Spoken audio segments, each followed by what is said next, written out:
felt this weightless. If anything, it's you that caused this. When I keep falling through my heart cracks, it's you that turns around this whole mess. I try to fight my way through darkness. If anything, it's you that stopped this. When I'm surrounded by the heartless, it's you that turns around this whole mess.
Distant thoughts are getting high. Head was heavy and I'm blurry-eyed. That's all I know. The pace feels fast. I need it. Without you here, I feel so alone. Energy still depleted.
been focusing on healing my fractured soul from all the harm and pain I once concealed.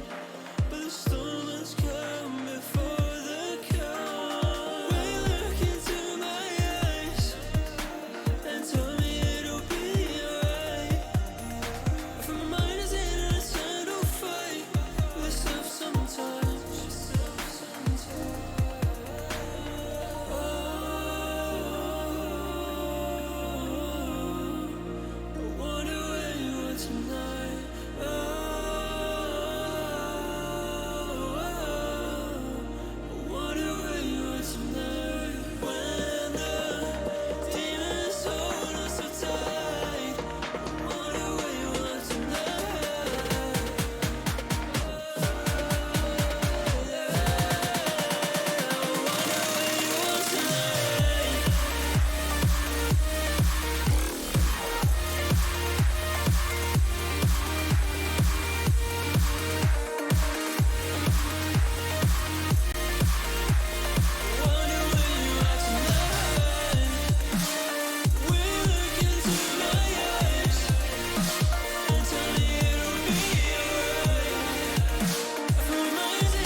Where's all the lovers with desire hiding?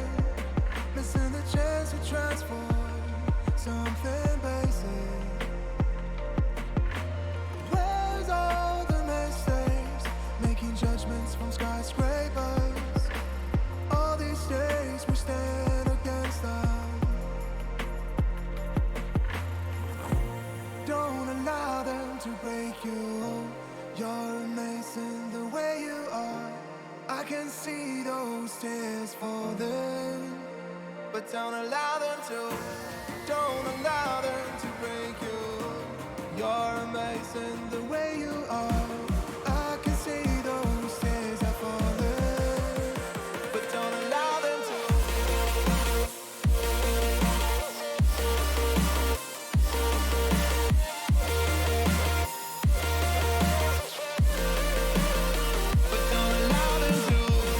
Don't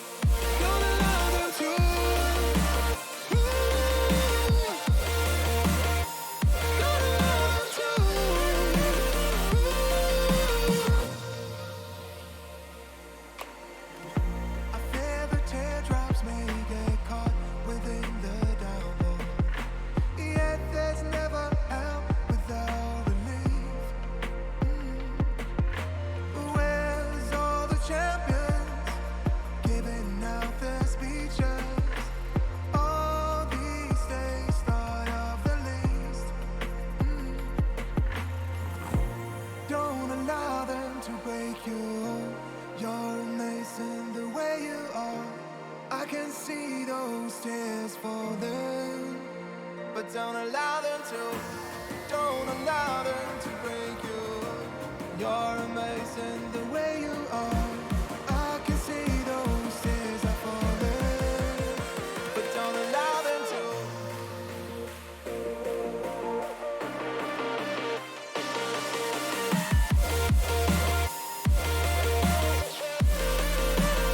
But don't allow them to. Don't allow them to. Don't allow them to.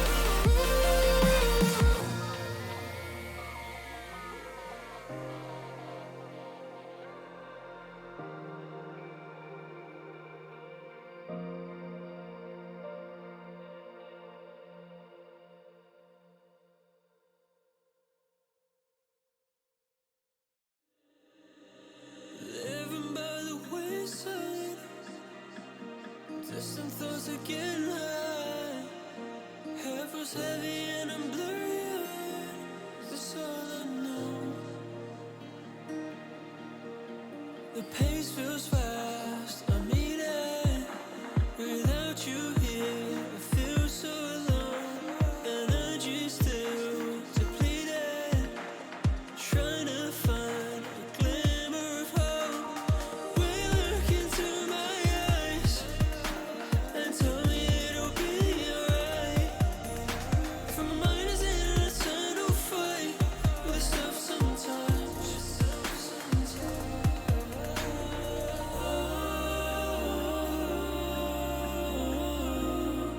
I wonder where you are tonight.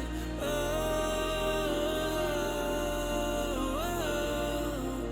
wonder where you are tonight. When the demons hold us so tight. I wonder where you are tonight.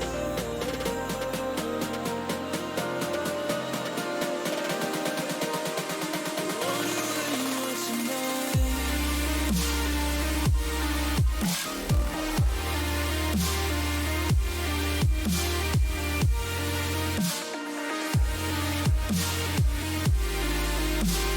Wonder where you are tonight. Will you look into my eyes and tell me it'll be alright? For my mind's in an eternal fight. Wonder where you are tonight.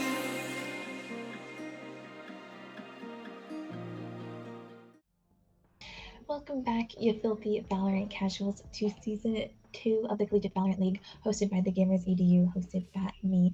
I am your part-time host slash full-time president of the Jet Fan Club, Queen Bee. We will actually, unusually, be streaming 4 matches for you guys tonight. Kicking it off will be Ryerson versus Long Beach Gold. But before we do get into it, I did want to thank our sponsors. Thank you to HyperX, our exclusive headset sponsor here for the CVL. We will be hosting a bunch of headset giveaways for you guys all throughout the league, so make sure you guys are keeping us tabbed. Also, a big thank you to MSI, who we're actually hosting a giveaway for them right now. If you type in !giveaway in chat, you'll get a chance to enter, and you'll get a chance to win your very own MSI GF65 laptop, and you'll obviously be the one gamer to roll them all, obviously. And now, before I pass it off to your casters for the evening, the lovely Eli the Curry and the OG Bent, I did want to remind everyone in chat to play nice, to be nice, and to remember that here at the Gamers EDU, we want to keep things in chat positive and respectful. We really do want this to be an inclusive space for everybody. So make sure that anything you say is coming from a constructive point of view. Talk trash, just don't be trash, that whole thing. And now, before I pass it off to your casters, I am going to send you guys on a quick commercial break. And I'll see you guys in chat. Bye, guys.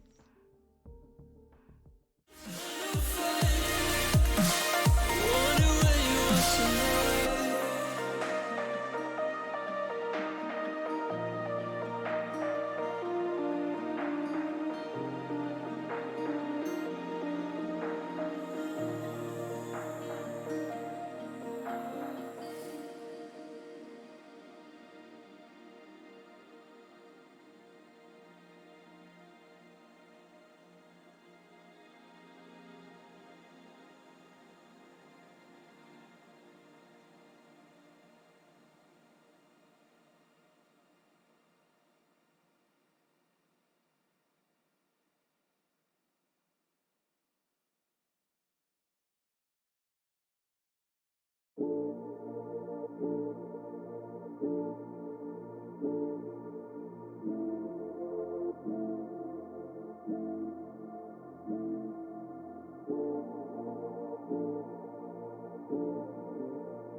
You know I've never felt this weightless. If anything, it's you that caused this. When I keep falling through my heart cracks, it's you that turns around this whole mess. I try to fight my way through darkness. If anything, it's you that stopped this. When I'm surrounded by the heartless, it's you that turns around this whole mess.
Where's all the lovers with the side?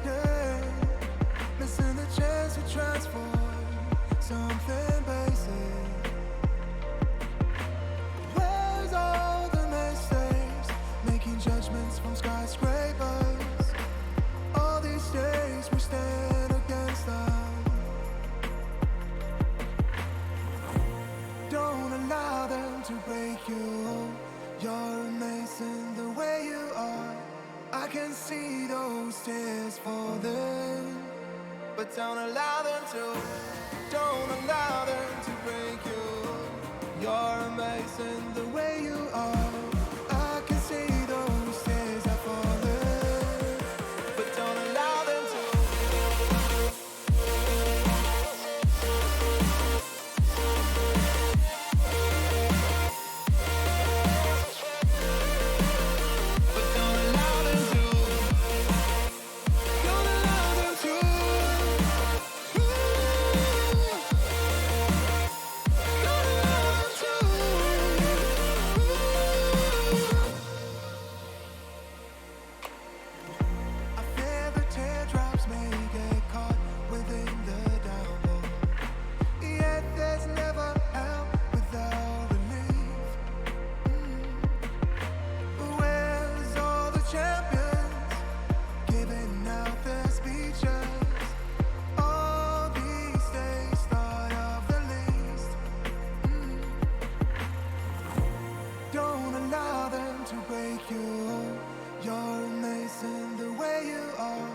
I can see those tears falling, but don't allow them to. Don't allow them to break you. You're amazing the way you are. I can see those tears are falling, but don't allow them to.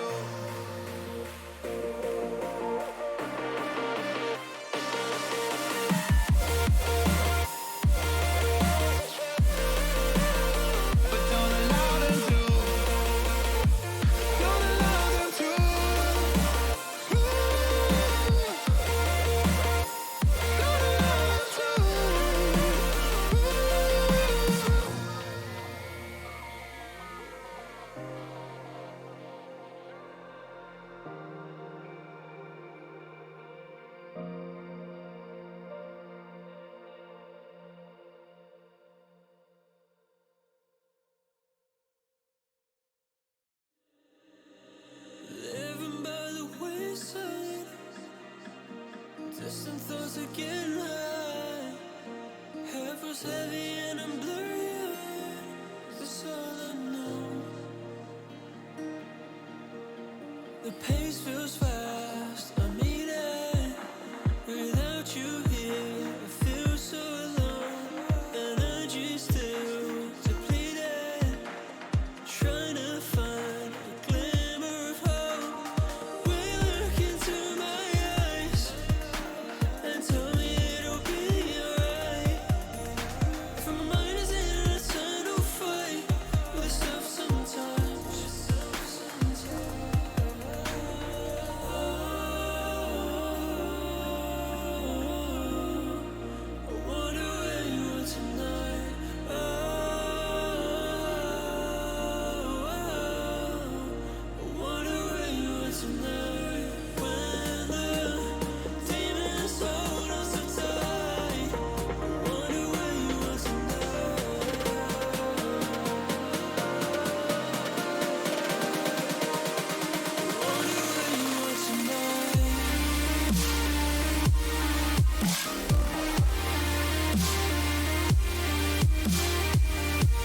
Been focusing on healing my fractured soul from all the harm and pain I once concealed.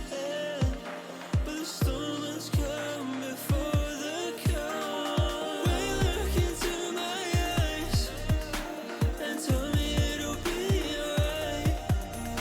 For my mind is in an eternal fight with itself sometimes.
You know I've never felt this weightless.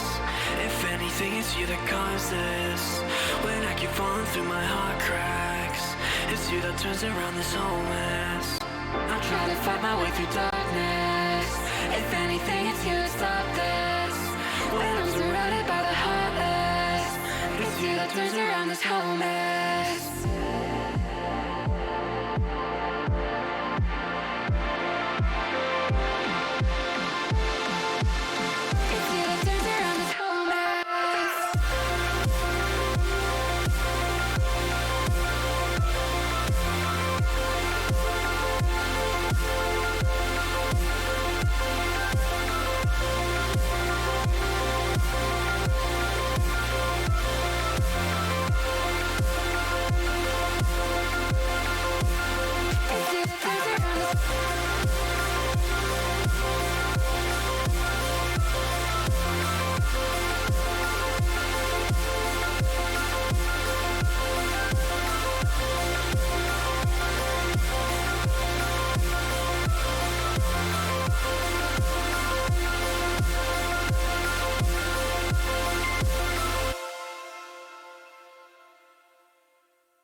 welcome back, everybody, to another Valorant night of Thursday. We have another special night for you tonight because we have 4. That's right, you heard it right. 4 matches for tonight, and we're gonna be starting off with Long Beach versus Ryerson. Just a quick shout out we want to give to MSI being our title sponsor and HyperX being our exclusive headset sponsor, Amos being our Aim Labs partner, and CEV with our glasses partner. You know, these glasses are really awesome. They are a blue tint, so helping us keep our eyes safe as we stare at screens for hours on end. Hours and hours. And hours and hours, yes. Either we're all playing games or doing this, casting over this wonderful Valorant League. So, yeah, and we're going to be on Split tonight. So this is going to be awesome. Between these two teams, Long Beach and Ryerson, we have seen Long Beach, as they are returning from last season, on this game before, on this match actually before. And they've done pretty well in this match. What do you think, Eli?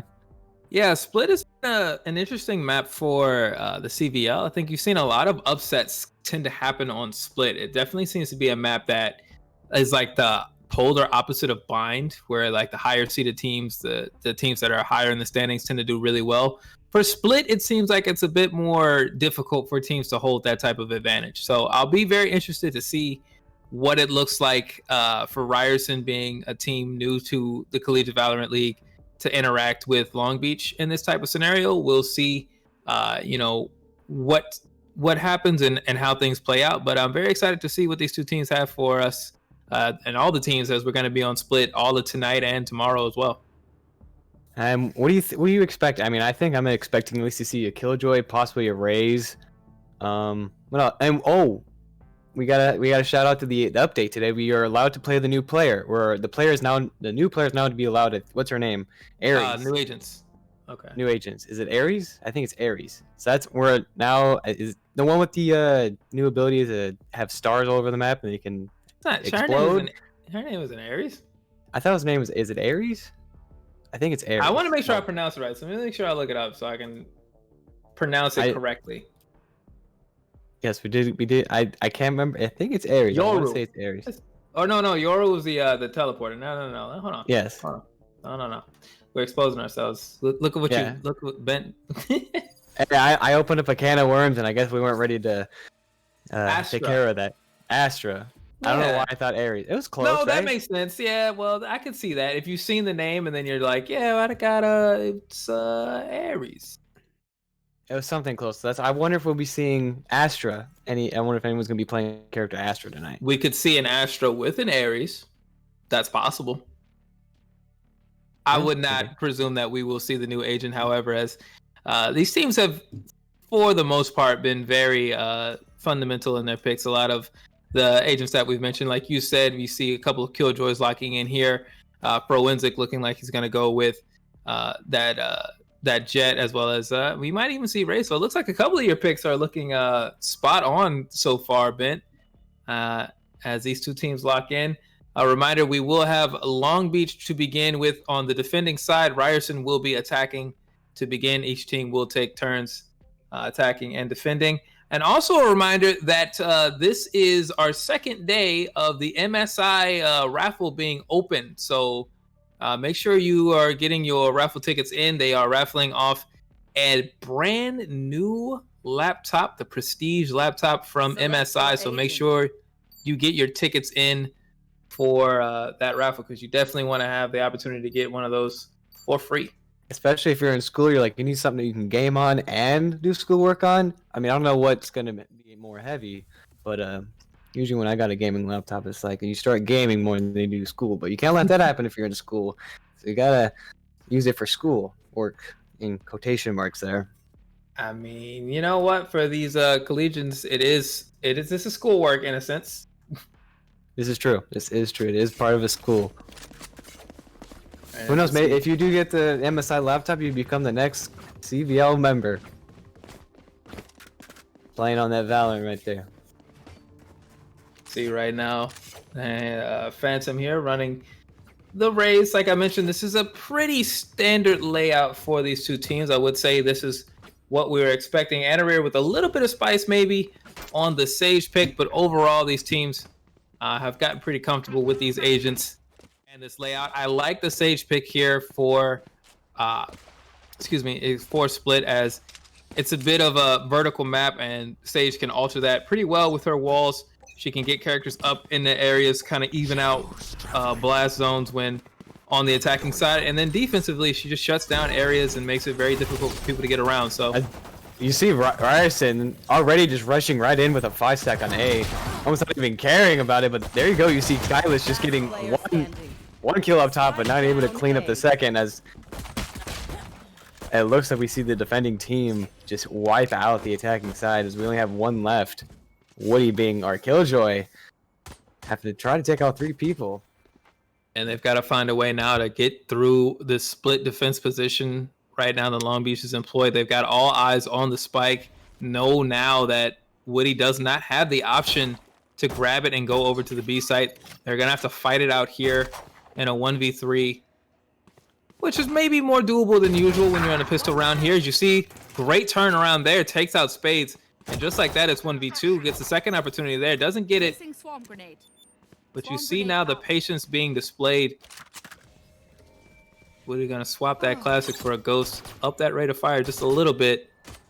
30 seconds left. Last player standing. But Woody able to almost stand the ground, as we do see Boop able to take out Woody, not with the gun, but with the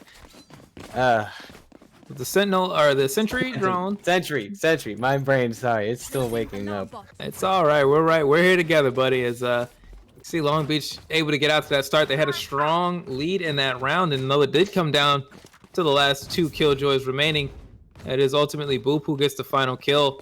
A pair of triple kills for the resident killjoys on each team, although Long Beach obviously happier with their end of the deal.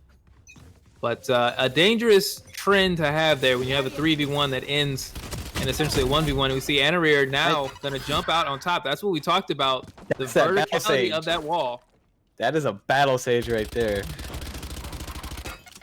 And we are, look at it. Spider's getting a kill on right there. He just was spraying through, got the tap shots. We're able to switch to the classic, get the special shots off, and boom, take out one more.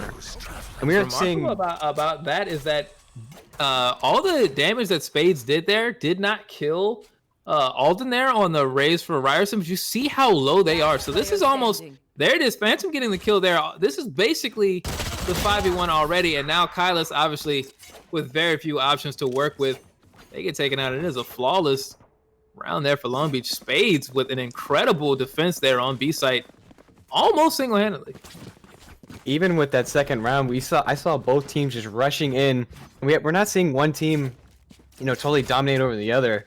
Just a small, small subtle things that are, winning one over the other, because you're seeing both teams be very aggressive.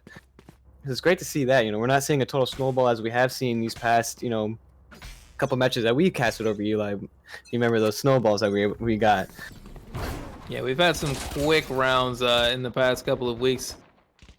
We will see if we have another one of those here on deck, as Ryerson, with their weapons bought now, looking to get themselves onto the scoreboard. You see here Jay making their way up into heaven, up on the B site. And the alert comes out now. There's Alden getting the first kill of the round there on Boop. That's a good shot there from Alden. And the job well done, as we see now the push coming here into B. And there's Anarir up on top of that wall. They're able to get one before Physics gets the response. And Alden already into the B site. So it looks like we will see a successful plant here for Ryerson. The retake and Woody on Phantom.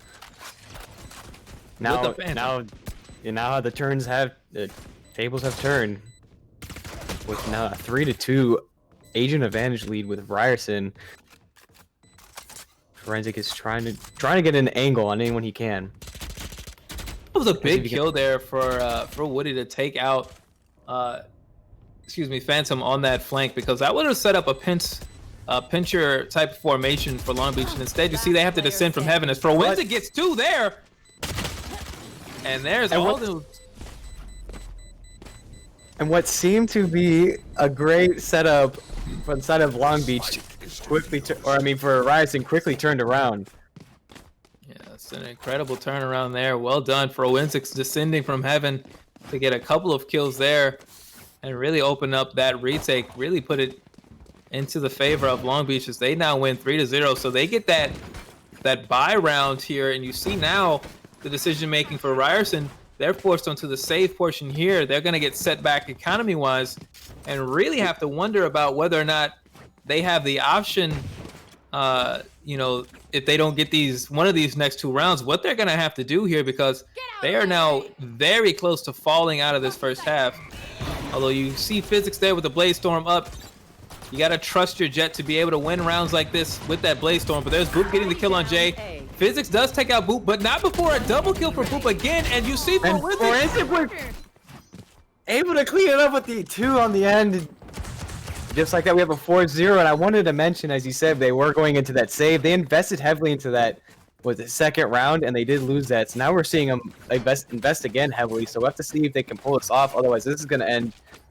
Their economy is going to start going down fast after this one. It's a rough situation. Obviously, you're just down 4 rounds. That by itself is bad. But now you're getting into a position where the money is going to be really tough to get set up. You're also coming into a lot of ultimates now, as it's been 4 straight successful rounds for Long Beach. You can see that Forensic looking hungry, but there's no real pressure being applied over to mid. It's actually all going over towards A. And so a misjudgment there from Long Beach will force them to rotate over, as Ryerson is able to get into the site free of charge. We could see if, you know, if Long Beach, you know, being on that other side of B, if they do a full rotation, we could see a pinch move coming as well. As we're already getting 2 with Physics and Aldrin, and then Phantom picking up Kylus. Spider's picking up, or it looked like it was picked up, but you got some help from, was it Forensic? And just like that, we got Long Beach winning another one 5-0. And that's what I was scared of, is to see if they would win that after, again, Ryerson investing so heavily. And now they're probably going to have to do another save round. Yeah, this is becoming extremely dangerous for Ryerson. Their aggression and attempts to get into sites quickly have led to a couple of plants, but they have not been able to muster the gunplay necessary to stave off these retake attempts from Long Beach.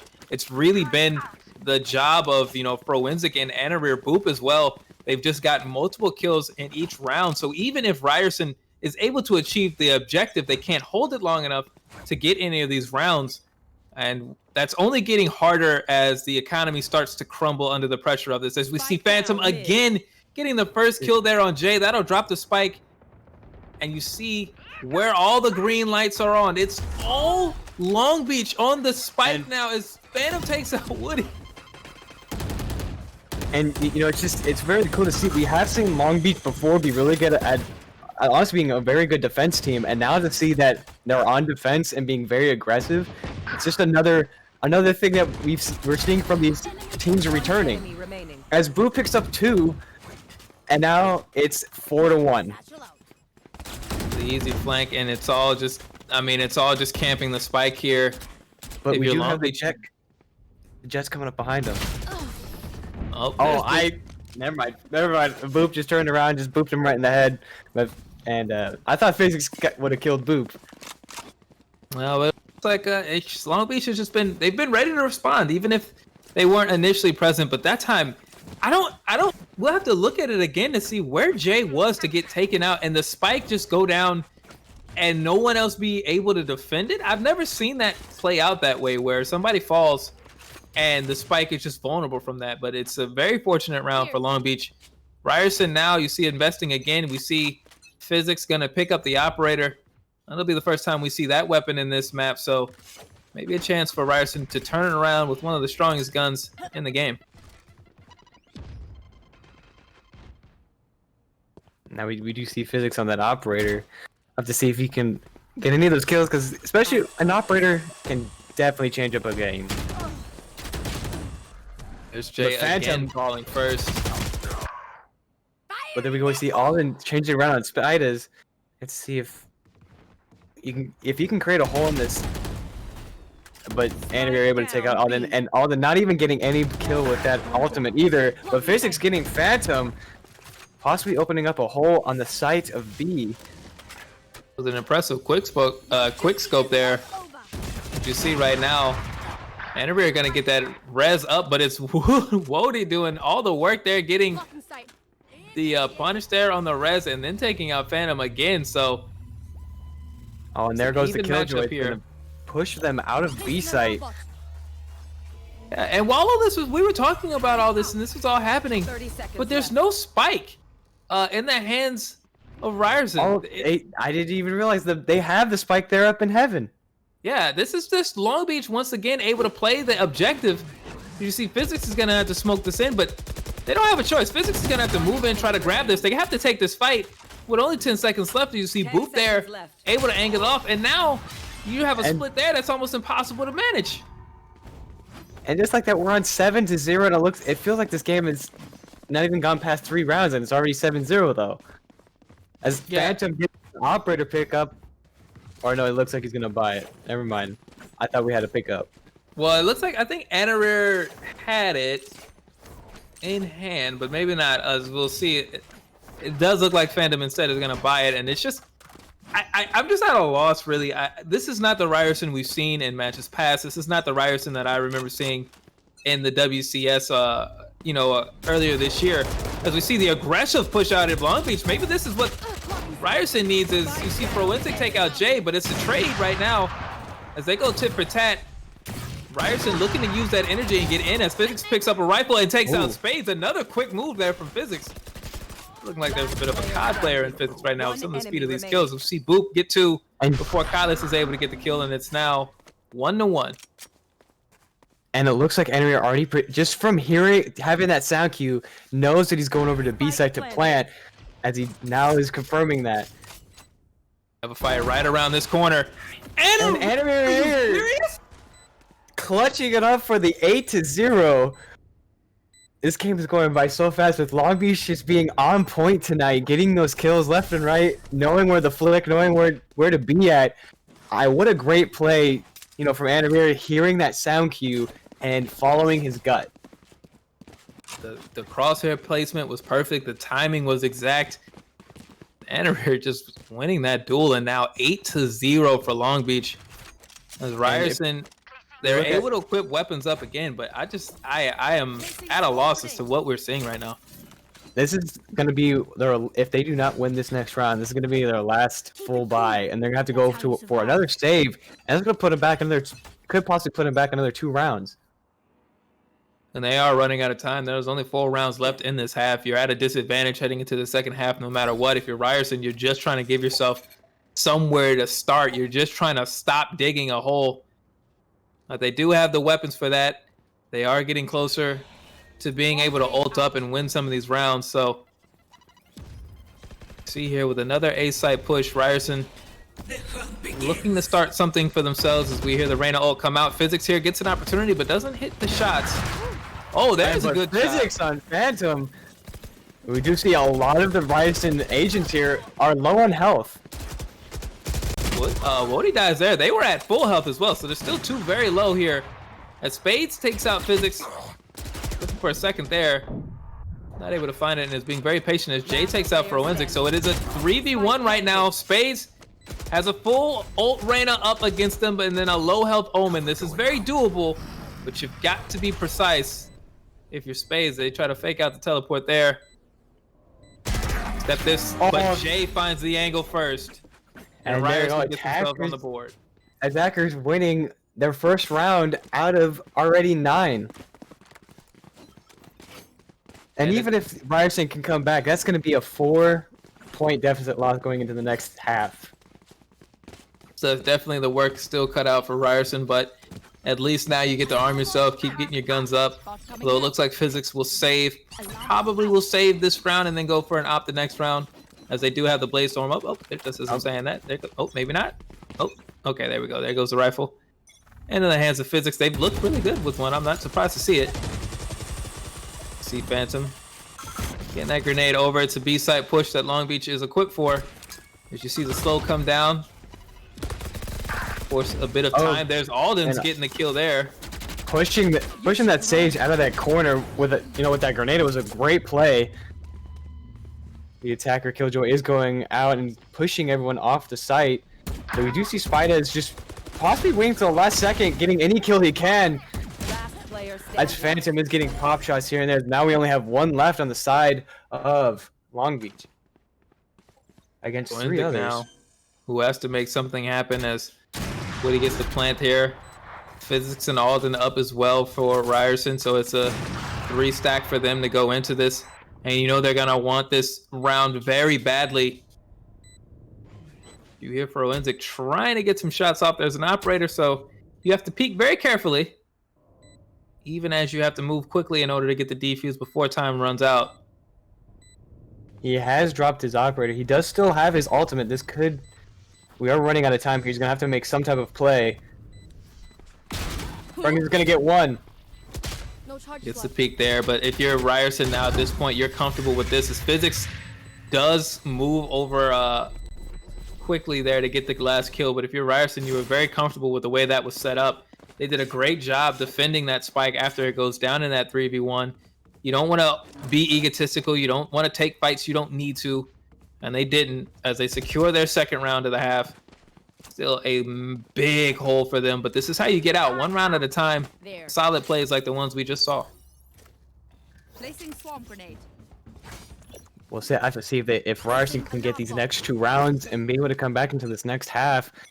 You know, even 8-4 is better than 8-2 or 10-2, or even what it seemed like it could be before. It could have been coming in 12-0.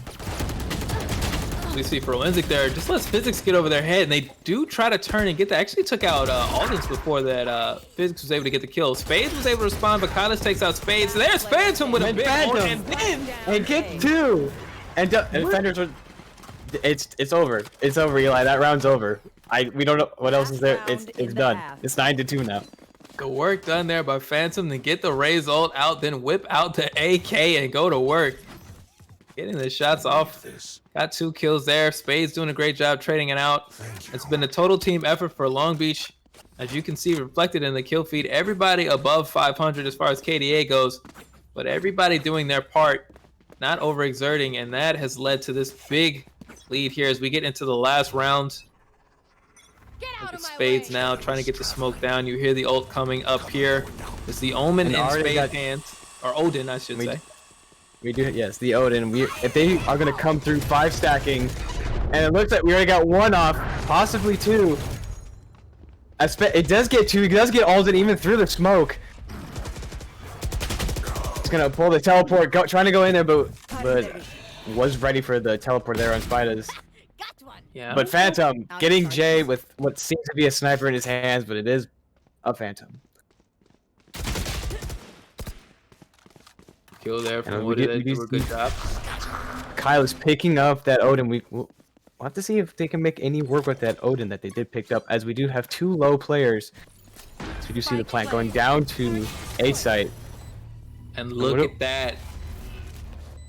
Boop correctly reads the teleport there, and it was a split move there from Kylis to move over, and now we'll push Kylis into that corner. And both members of Ryerson are very low health right now, so these wall bangs are going to be difficult here as Boop, if they are just hold that angle right there. Oh, never mind. Just hey, buddy, how you doing? Oh, there it is. As Boop gets Kylis, as he just took his time, got that, going for the defuse. And there we're going to see it going into this next half with a 10-2, with an 8-point lead. It's looking really good for Long Beach. We're going to have to see really good coordination here for Ryerson to come back. You know, they've both been very aggressive teams. We're seeing Long Beach capitalize on those small mistakes. It's been a major snowball effect in that regard. Just a lot of really good tactical decision making on the side of Long Beach. Even there you saw Boop just didn't rush, didn't push anything, used the ultimate to kind of force Kylis into a position, and then we're kind of lucky that there aren't emotes, because we definitely would have gotten a higher before we got that behind the back kill. But it was the same way there. Forensic got a kill the exact same way to finish off the round with the back turn. So perhaps we'll see Ryerson able to emulate that type of defensive play now that Long Beach is on the attacking side. You certainly are hoping for that if you're a Ryerson fan. And you know that's what they're trying to make happen. As Aldens gets off to a good start, they get a kill there on the Forensic. Anabir avenges Aldens. Jay takes just a cycle of revenge as they trade it out, and it's 3-3 now. But there's Phantom taking out Physics. That's a good kill. And now this gives Long Beach the advantage. As you see with the spike in hand, they are maneuvering themselves over to the A site, and they're going to force Ryerson to come to them as Spades now sets up a really dangerous situation. There's a turnaround, but Kylis gets the kill. and evens things up here for Ryerson. But even with Long Beach being on the site now, they are set up pretty well. Boop turns it now. They're going to find a good spot there, but they don't get the shots. Phantom falls, and now they know where Boop is as well. So this is going to be a really tough situation for Boop. They've got to win this fight, and Woody says no thank you. Well, there you go. How do you eat an elephant? One bite at a time. How do you come back from 10-2? One round at a time. And there's the first for Ryerson. They're going to invest in this. You know they're going to want to push the advantage as high as they can get it. You see the investment coming out. The weapons-wise, Jay look like they're going to buy a rifle. We're seeing some Spectres. There's a Bucky. It's all hands on deck for Ryerson now as they need to get themselves back into this match. And they're going to try to win this second round, going away with a massive weapons investment.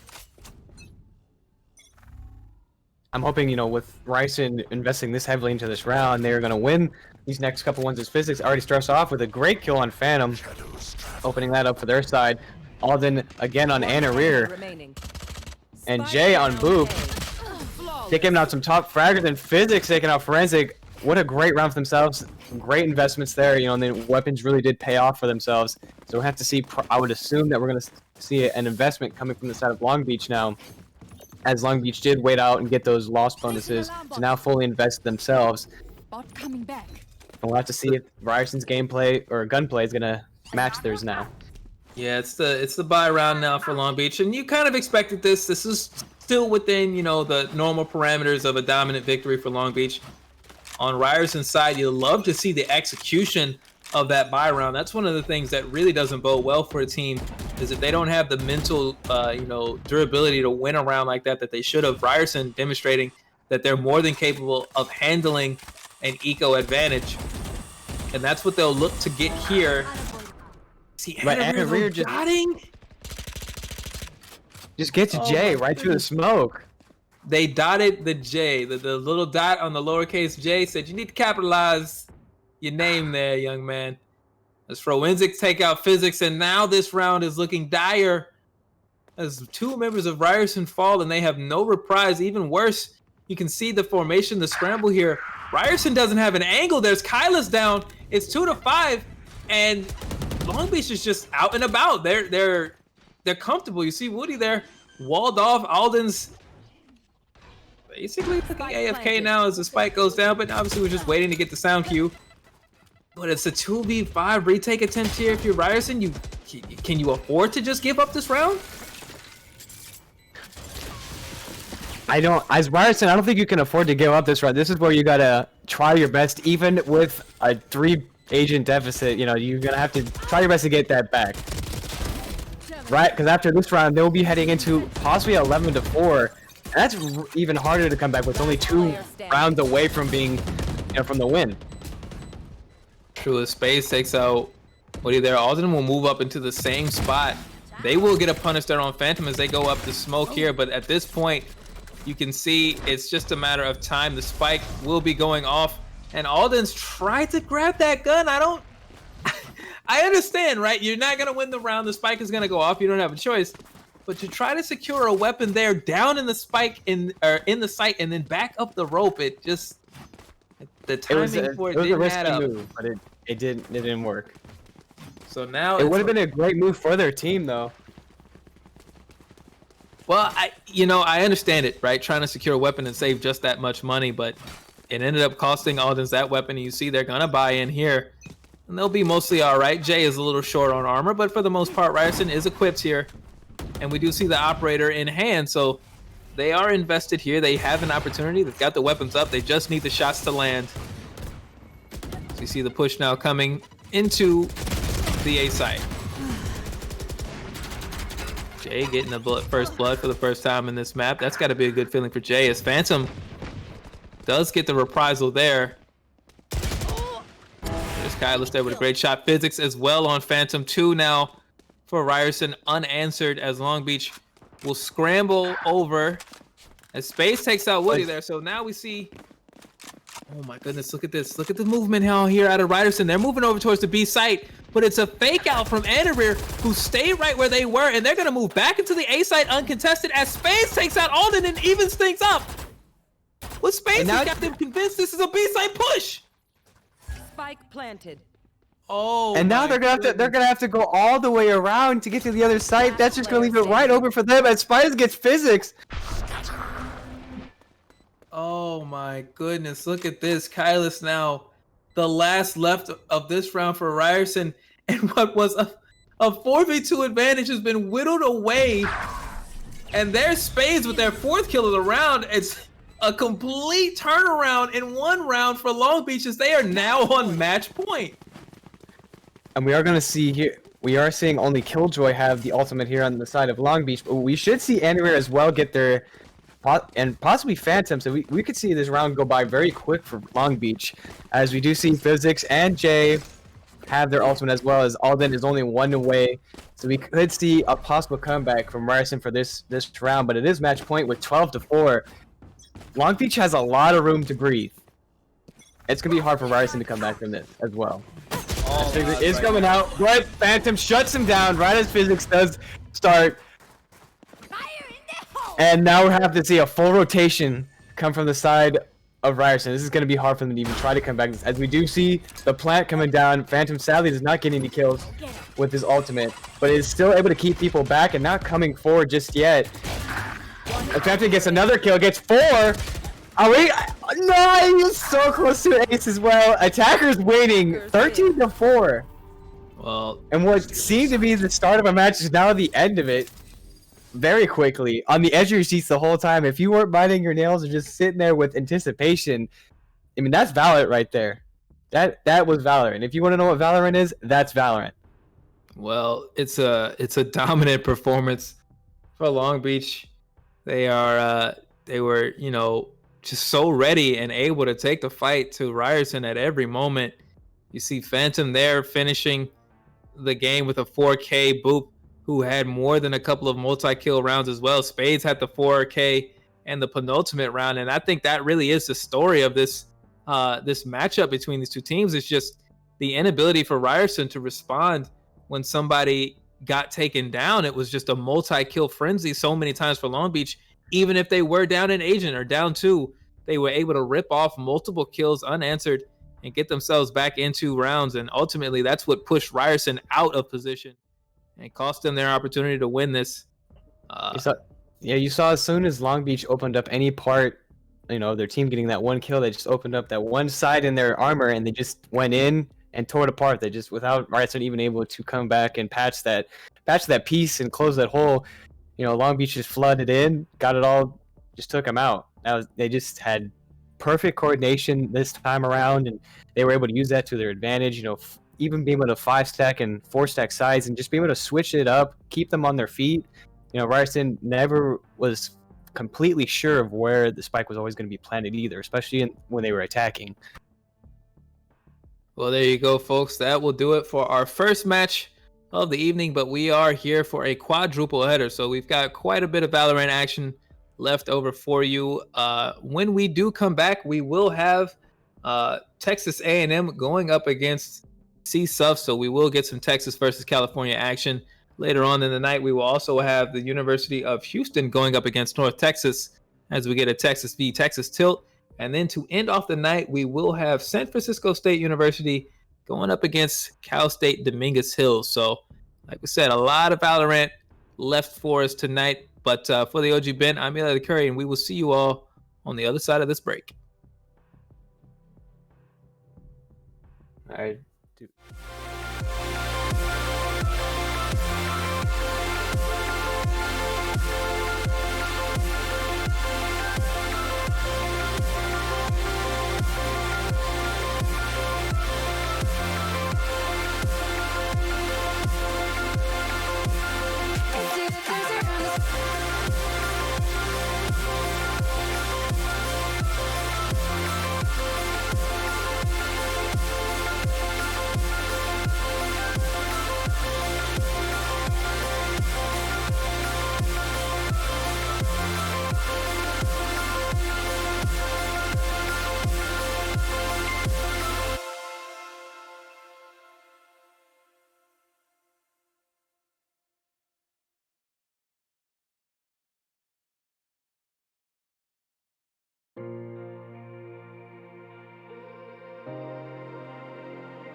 something basic.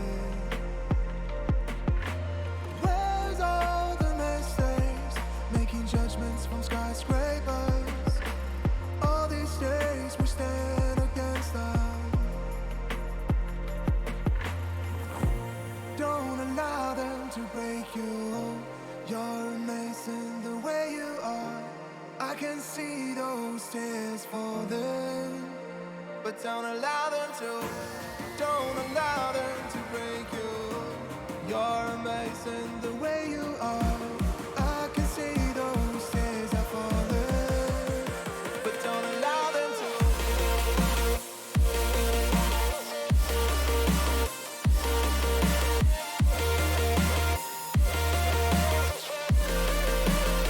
But don't allow them to. Don't allow them to.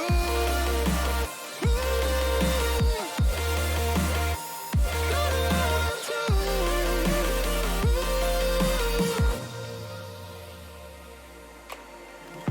I fear the teardrops may get caught within the downpour. Yet there's never help without relief. Where's all the champions giving out their speeches? All these days thought of the least. Don't allow them to break you. You're amazing the way you are. I can see those tears falling, but don't allow them to. Don't allow them to break you. You're amazing the way you are.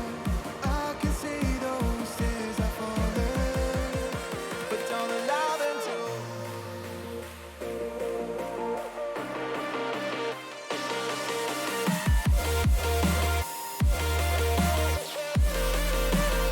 But don't allow them to. Don't allow them to.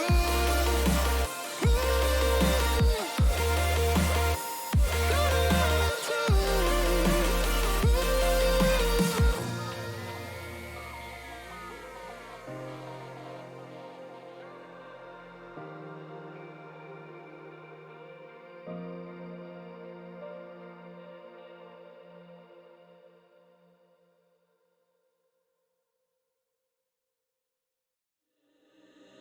Living by the wayside, distant thoughts are getting high.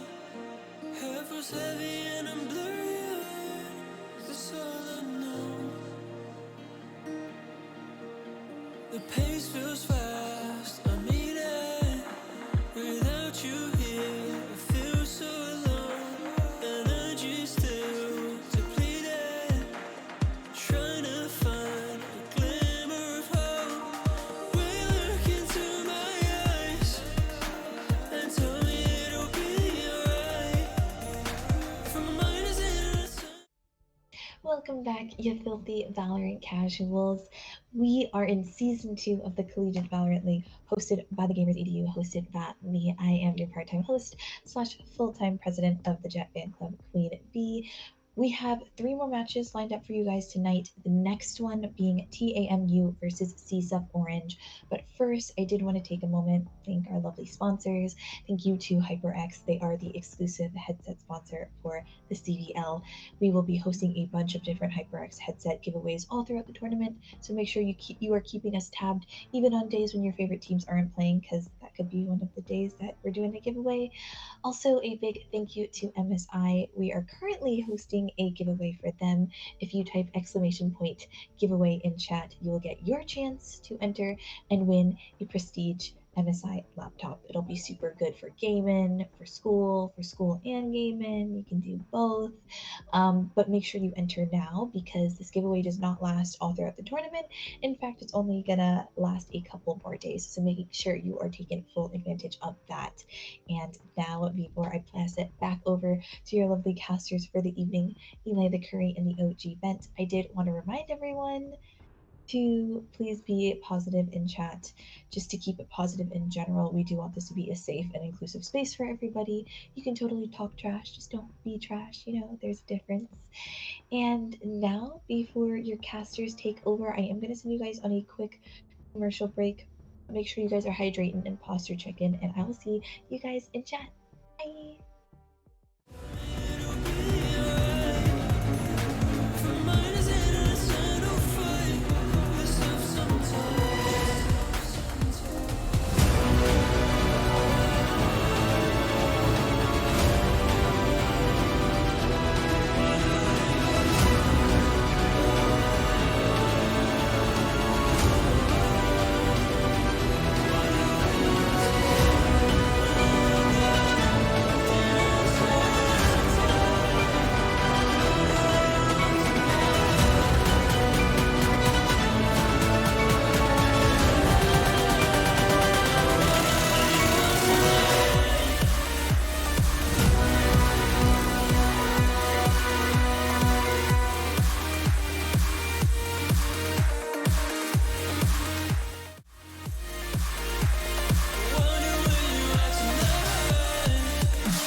You know I've never felt this weightless. If anything, it's you that caused this. When I keep falling through my heart cracks, it's you that turns around this whole mess. I try to fight my way through darkness. If anything, it's you that stopped this. When I'm surrounded by the heartless, it's you that turns around this whole mess.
Some thoughts are getting high. Head feels heavy and I'm blurry-eyed. That's all I know. The pace feels fast. I mean it. Without you here, I feel so alone. Energy still depleted. Trying to find a glimmer of hope. Will you look into my eyes and tell me it'll be alright? If my mind is in an eternal fight with itself sometimes.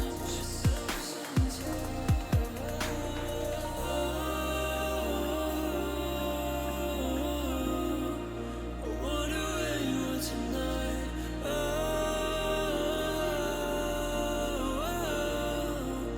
wonder where you are tonight. When the demons hold us so tight. I wonder where you are tonight.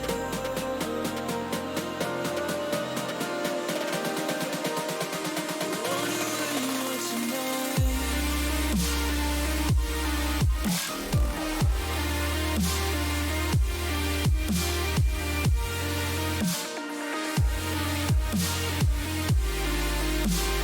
Wonder where you are tonight. Will look into my eyes and tell me it'll be alright. My mind's in an eternal fight. Wonder where you are tonight.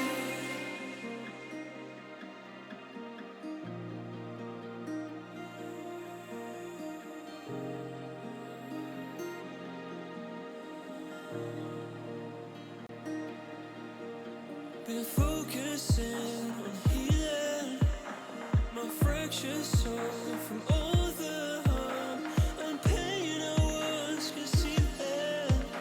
But the storm has come before the calm. Will you look into my eyes and tell me it'll be alright? If my mind is in an eternal fight with itself sometimes.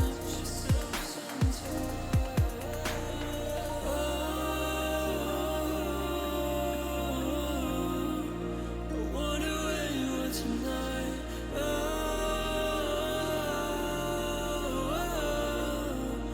wonder where you are tonight. When the demons hold us so tight. I wonder where you are tonight.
Where's all the lovers with desire hiding?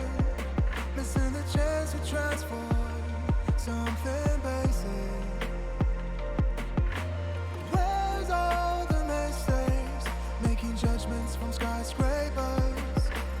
All these days we stand against them. Don't allow them to break you. You're amazing the way you are. I can see those tears falling, but don't allow them to. Don't allow them to break you. You're amazing the way you are. I can see those tears are falling, but don't allow them to.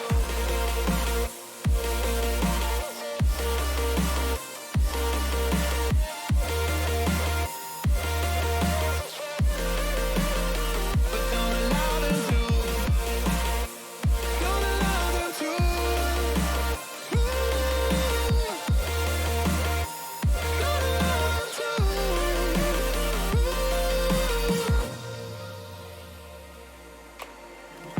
I fear the teardrops may get caught within the downpour. Yet there's never help without relief. Where's all the champions giving out their speeches?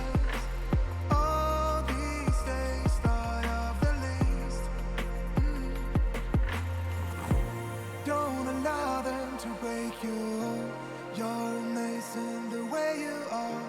I can see those tears falling, but don't allow them to. Don't allow them to break you. You're amazing the way you are. I can see those tears are falling, but don't allow them to.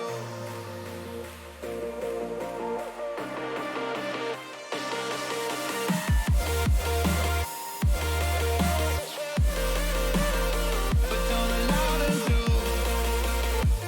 Don't allow them to.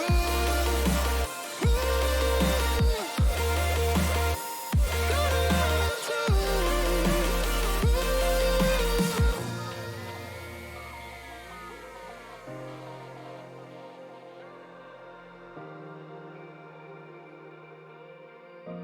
them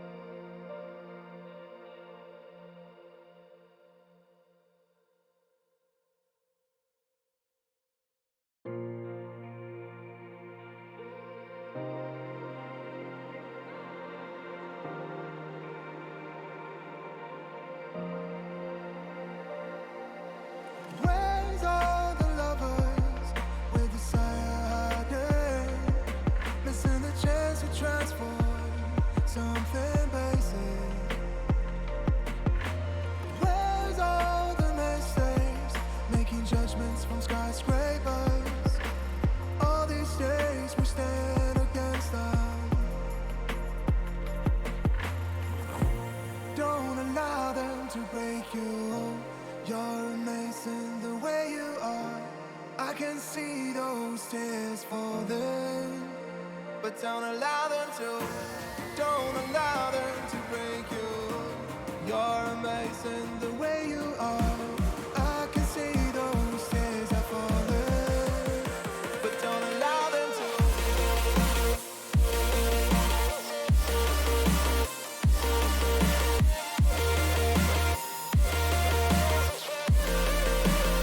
But don't allow them to. Don't allow them to.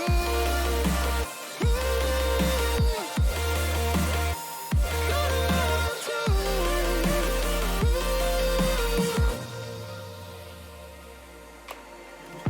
I fear the teardrops may get caught within the downpour.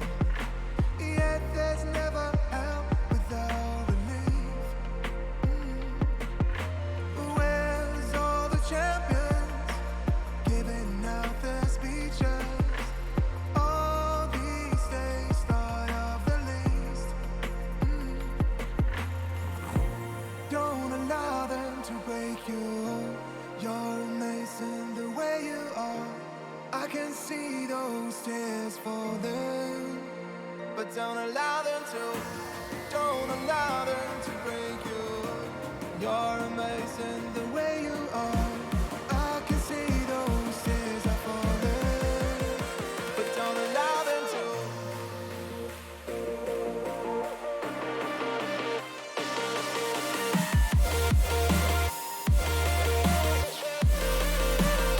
But don't allow them to. Don't allow them to.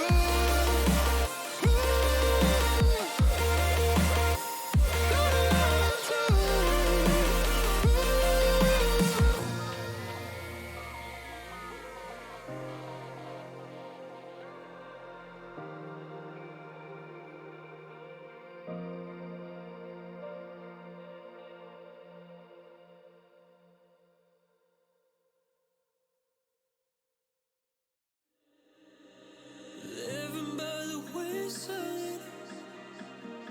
Some thoughts are getting high.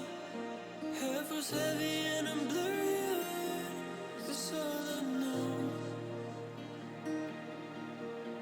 The pace feels fast. I need it. Without you here, I feel so alone. Energy still depleted. Trying to find a glimmer of hope. Will you look into my eyes and tell me it'll be alright? From my mind is in an eternal fight with this stuff sometimes.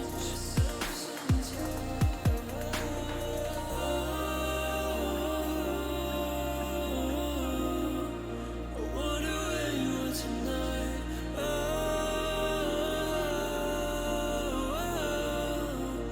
wonder where you are tonight.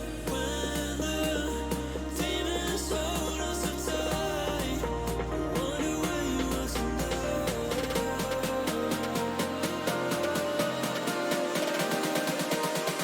I wonder where you are tonight.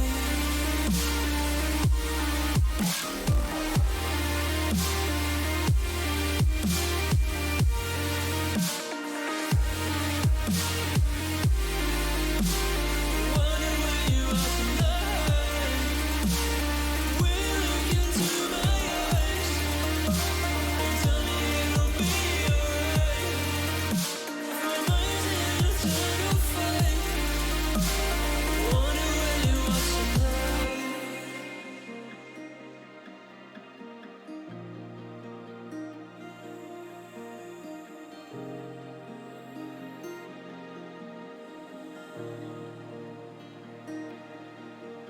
Been focusing on healing my fractured soul from all the harm and pain I once concealed. But the storm has come before the calm. Will you look into my eyes and tell me it'll be alright? From my mind is in an eternal fight with this stuff sometimes.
welcome back, everybody, to our second match of the night, as we've already gotten one done and over with, as tonight's going to be Texas versus California with a good old rivalry here. We're coming into, again, Split is our map for the night, so it's going to be pretty cool. We have seen before CSUF play on this map. We were going to see Texas now joining in for this season. I have to see how they play on this map. What do you think, Eli? What are you expecting? I think we're going to get a pretty fast-paced match, like you mentioned. Texas A&M is a very aggressive side. We've seen them move quickly and always initiate with a sense of pace. And on the other side, CSUF has been a regular of the Collegiate Valorant League, and they've always been a really strong side. So we'll look to see which one of these teams can get off to the hottest start and go off and get things done here. But yeah, I'm excited to see it. I'm also excited to let everyone know that we are sponsored by MSI. The Collegiate Valorant League has partnered with MSI, and they are working to give away a free, F-R-E-E, free laptop for one lucky winner in our raffle. So please make sure, if you have not already done that, please do get your raffle commands in so that you can be entered into that drawing. We will have a couple more days worth of time for you to get yourself sit away from that, so we won't be giving it away tonight, but you definitely want to make sure you're part of that. We also want to thank our other partners as well as sponsors, the good folks over at Clear Eye View, whose nifty glasses, the blue tint glasses, you can see on Bent's lovely face, as well as the good folks at GG and AIM Labs, a couple of partners who are here to help you up your Valorant gameplay. Although AIM Labs really just help you aim better. They don't really care what game you're playing, but Valorant is what we're focused on, as well as the good folks over at Ritual Motion, and of course our title sponsors. We gotta love them, HyperX, premium headphone/headset suppliers, who have done a lot of work and given us quite a bit of equipment to work with over the course of the season. So shout outs to all the folks working with us, as well as the California State University Entertainment Alliance, who I couldn't forget to mention, because if I do that, they're gonna make me an intern again, so I gotta mention them. Gotta make sure I mention them to keep the job. There you go. As folks, I'm it's same thing as I said last time. I'm expecting to see a pretty well-rounded, set of agents coming in. I'm expecting on Split. I always expect a Killjoy, and which we did get for a last round. We got a Killjoy. I'm expecting another Raze. I would say we're probably going to see some Omens. We might even see a Cypher on one of the teams, I would assume, because I have seen Texas play a lot with Cypher. So I have to see as we are coming into the match. I don't know. And look, there's Helms right there with a Cypher, and Grailed with a Cypher as well. So we're getting two Cyphers. Yeah, you're getting your money's worth here. The calls have been all good calls for you today, Bent, on the agent side of things. So you got an understanding of the meta. I guess I don't know why I just, it's coming to me now. It's just like I'm in the Matrix right now, and just everything's connecting. So we see what the rest of these squads fill in on. We do see that's not Phoenix. That's Raze there for hit or miss. Solace with the Jet. Grailed, as you mentioned, Bent there with the Cypher. Hoogie looking to run the Omen.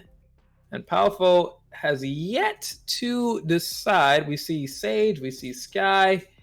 Palfo, a very notable gunner, an attacker there, Slayer for the side of CSUF. So we'll be surprised to see a Sage in Palfo's hands. Although sometimes you put a Sage in the hands of your top fragger, you end up with a lot of that resurrection ult. You get to play much more aggressively than you normally would. You wouldn't be surprised to see that type of decision making out of Palpo, and we do see that. So there we go. Meanwhile, on the Texas A&M side, we've got Helms on Cypher, Aggro running that Jet.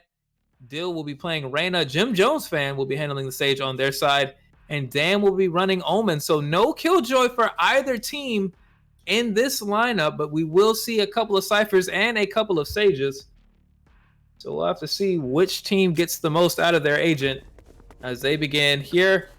We will have CSUF beginning on the defending side, so it will be Texas A&M to approach in our first half.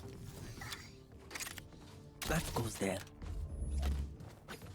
We are seeing, so California is starting on the defense, Texas on the side of the attackers. We are seeing, of course, being a Cypher, we are seeing a lot of utility going on the side of B for making sure if anyone's coming through. Cameras going up, trip bars as well. And looks like we might be seeing a 5-stack going on to A side from the attackers. Yep, there it is. It's not. Yep, there. We're going to see a 5-sec go into A site, and it looks like they're pretty well set up. You know, they know how they're going to take their corners. Already rushing in as aggro, of course, being the Jet, you would expect to be first in there, as the Jet is getting healed already from the Sage. So Power being on the Sage is already starting off very strong, healing Jet taking the damage. As we do see the Spike already down within the first, what seems to be 10 seconds of the round. And As Dan Dan there getting gets the the first first. kill on Powell. Yeah, so good work there from Texas A&M to begin this approach. They set up in the retake. That's a good smoke there. Gets aggro's sight. Missed off, but look at Jim Jones fan getting 2 before Solace and Hoogie are able to respond. Gets the reloads there, and it's Solace with the backup as Hoogie had to stop and reload. But now look at Dam gets to enter into this fight at full health, or near full health, basically. 8 armor, 92 health there. And Hoogie stops to touch the Spike, and keep your hands on the ground, buddy. Tries to pull Dam out and with the bait, but the bait worked against him. Is that the right way to say it? Yes. I mean, yeah. Kind of. He tried to bait, but the bait didn't work. There you go. There it is. It's a good round there for Texas A&M. We mentioned the aggressiveness from both of these schools. You see the approach from Texas A&M to begin this match. They get into the site. They set up very well. And though it did get kind of dire, they had a healthy life lead heading into the final 1v1. So things work out well for them. As we see again, round number 2 beginning, and it's a similar A site push here for Texas A&M. Not very surprising considering the weapon advantage they now have. They'll definitely look to push this, and it's a very similar movement from aggro. This time, however, CSUF has allowed them into the site, and it looks like they're just trying to get down for this retake. As Hoogie gets the kill there on Dam and takes the Spectre. I was gonna say, as Dam was trying to get to that corner and just get that advantage of waiting for anyone to come through, Hoogie was right there. Powerful now. Aggro able to be on top of that Sage wall right there, getting that height advantage. And there's Aggro with 1. Cypher trying to pull Aggro out, but Aggro waiting for Grailed. What a great play there, and he clutches it out now 2-0. What seemed to be a California State win right there turned around very quickly for Texas, as we are seeing now the full buys come in from both sides. Well, we might be seeing Helms go with a Bucky, possibly.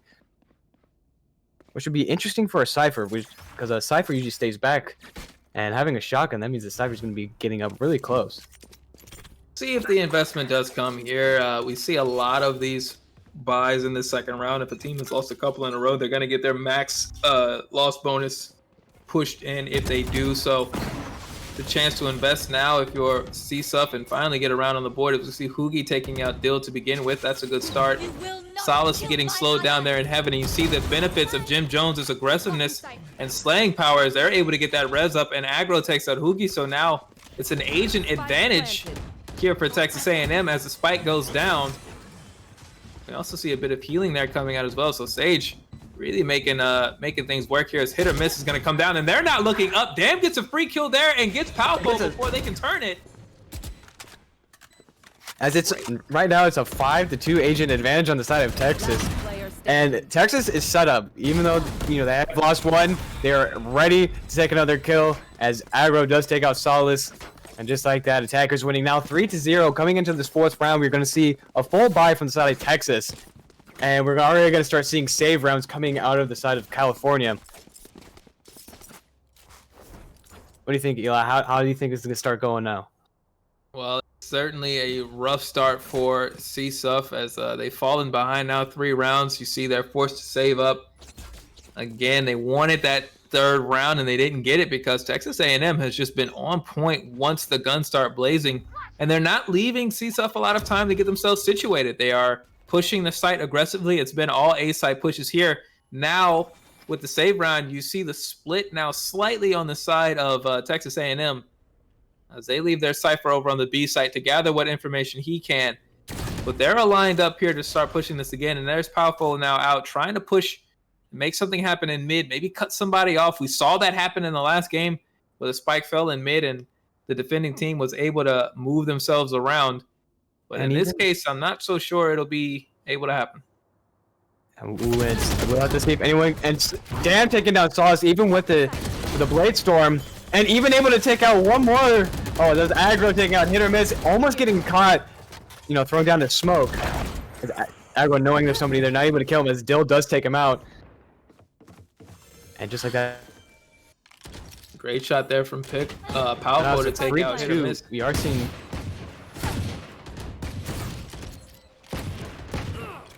healing is coming up from to Powerful, but it's just not enough. It's keeping him barely there.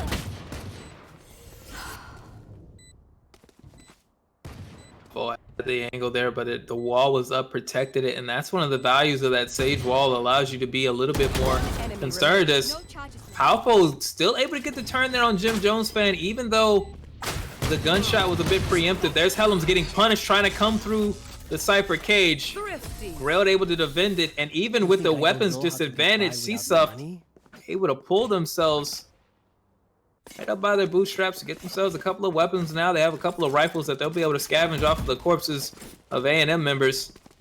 Now things have the potential to turn around in a very quick way if you are CSUF. Here we're seeing Dill here, even though he's been a really, you know, we've seen a lot of kills coming from him, or what seemed to be a good amount of kills, only able to buy a rifle and light armor. Let's see how that might affect the team play here, as it looks like they might not be going so much for an A site push anymore, but possibly trying to switch it up to go to that B site, as we already see Solace with that operator take out Helms and aggro to turn it around on Pow.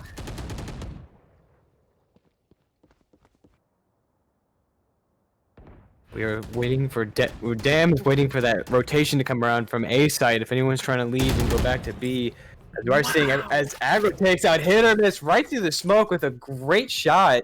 Yeah, I have to wonder. That has to be map awareness. Look at aggro again with a quick turnaround there to find Hoogie. The flicks are strong with this one as aggro looks to get another one. Not quite able to get a fourth. As Grail shuts that down and then throws the hat out to get the intel up. We are seeing the spike. What looked to be possibly going to B is now back at A again. We are seeing Texas here with a really heavy-sided A. A is, you know, some teams just like A and some teams like B. Yeah, it's been a great site for Texas A&M, and I applaud them for sticking to the strength here. As they'll look to make this this post plant work. We know that Solace and Grailed are capable of getting this done, but they may be more interested in saving here, as it looks like they're not gonna push it. It looks like CSUF is actually gonna give this round up and save weapons here, even though they don't have a significant agent advantage. 3-2 is certainly notable, but I wouldn't call it a reason to save. But it looks like CSUF will disagree, and those two will live to play another round. They'll keep those guns up and save that money. Yeah, it just could be one of those rather be safe than sorry. You know, keeping your guns going into next round. It's less of a buy, less of a stress on your economy. I need this. And that could potentially what they're thinking. You know, let's just keep these guns. They could potentially win the fight. Or they could potentially not. Well, see what happens. You see hit or miss there with the Bucky, so it's not a full buy for CSUF going into this next round. That could have been a factor in it. We don't know, but we do know that the round here has begun, and it's Helms and Grailed, each on the Cypher and the B site, looking to see what they can get out of each other, what intel they can gather. Camera placement is paramount here as we see Powerful has a trio of very angry Aggies right on the other side of that wall, and they will be quite happy to approach once it dissipates. They're just waiting. They're not even going to rotate to A side yet. And just like that, Stage gives them the wall, and they are coming after Pow as Dill is able to get the kill on. Dill gets the kill on Pow as hit or miss is down with that Bucky, but doesn't even matter as Dill comes around that corner getting hit or miss. Grail takes. Okay. I know. They're telling them taking out Grail back, and this is what we're seeing out of Texas A&M that I really feel like was a similar situation to the way Long Beach was able to handle the previous game we saw, where they're just so apt to return fire and stack together multiple kills. And for the side of CSUF, it's been quite difficult. There it is. Dam is able to take out Solace. We saw Dam waiting in the stairway, even though we did see Solace to get the kill. Dam was able to return it. As you were saying, Eli, able to get that as Dill takes out Hoogie. Sorry. We practiced this, and I still get it wrong. Hoogie falls now, and there's the lead for Texas A&M, 5-1. They're stomping through here as CSUF once again forced kind of basically into another eco round. They're not fully kitted up and just opting to save here as Texas A&M now 1 round away from securing that nice 6-round foothold. It's the first major milestone, I would say, in any game of Valorant. Get 6 rounds in one half, you know you're going to be at least even heading into the second half. But I tell you what, when it's 5-1 heading into round number 8, is hit or miss. Hit or miss. Oh, I thought he got 2 kills, but I guess himself counts. Is himself getting killed? He said, I'll take everybody with me. It doesn't matter. Jim Jones fan gets the kill there through the smoke. Takes out Grail. Damn, again, up in the on that pillar. And it makes you think it's like you don't want to say the Rays Ultima's a waste, but if we're going already with a 3-1 now, and you jumped in there trying to get as many as you could, not only being, but we could see with the Sheriff, if he picks up that, he does pick up the Vandal, you know, 1-2 is doable, as we do get the revive. Spike planted. Now it's 2-2, it's pretty equal. And only now does the spike come down here from Jim Jones fans, so well, you see, Hoogie will be left alone to work here. They do take out Dan. They do make it a 1v1 against Jim Jones fan. And Spike hasn't been down for so long that you have to rush here if you're Hoogie. You just need to get the kill. There it goes. Jim Jones fan falls. And with some smart work from Palfo and a very clutch resurrection on Hoogie, CSUF is able to clutch this out and make it 2-5. I was gonna say that was a great revive from Center Stage. I didn't even see that one coming. And that's where you could, you know, it might have been a good idea for Texas just to rush that Sage, especially if you know that they have that ultimate ready. Maybe a misjudgment there, maybe not realizing exactly where Powerful's ultimate count was right in the middle of the match. You know, you don't want to tab away, you know, when things are happening. Obviously, there's no pause once a round begins, so it's unfortunate there for Texas A&M, but they're still sitting pretty in the round count here. They don't want to fall on their laurels, but you can't be too mad about a round you can't get back. You've got to focus up and get the next one. And that's certainly what CSUF is looking to do as they try to get themselves back into this half and maybe see if they can snatch away the next few rounds. Maybe have a chance to even take a lead here into the second half if they can string something together. Hoogie waiting on the other side of that wall. If they do jump up again, as they did before with that Sage wall, it's possible Hoogie can come back and possibly just take out everyone who's going to jump on that wall.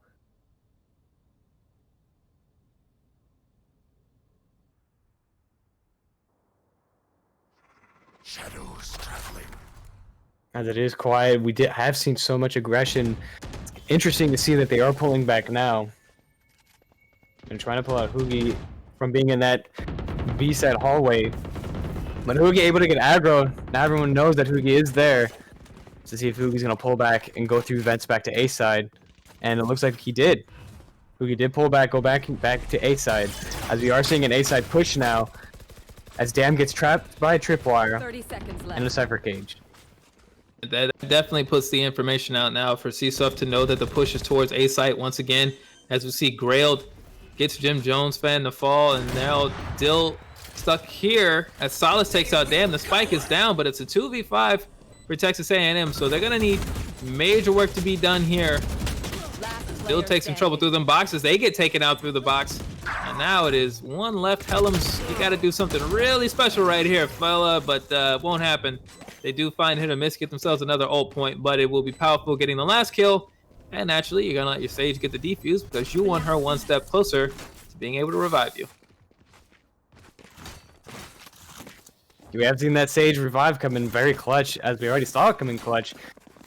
And Pow, as you said, being just a really good top fragger, is going to get that revive. Even possibly, you know, 3 or 4 times a half.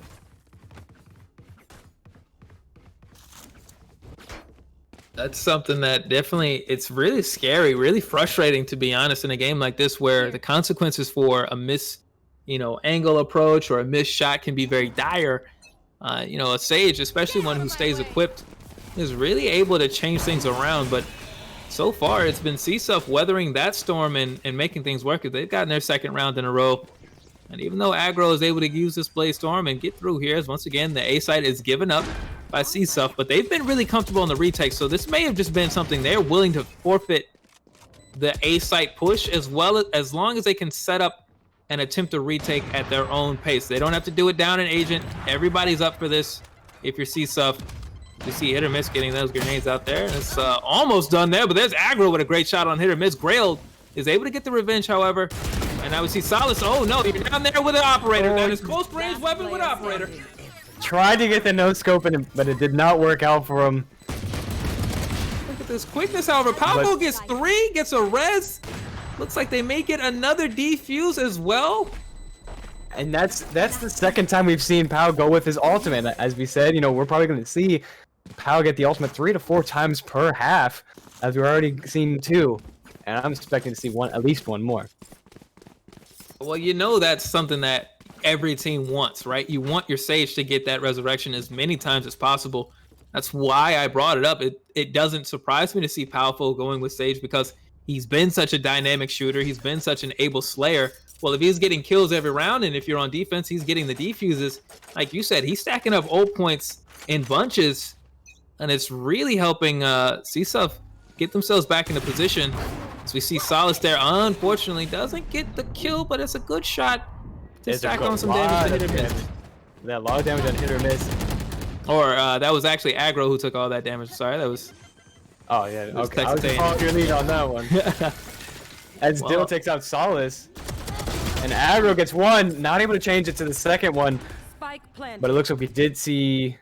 Oh, no, we have not seen the Hit or Miss yet. His Hit or Miss is still running around.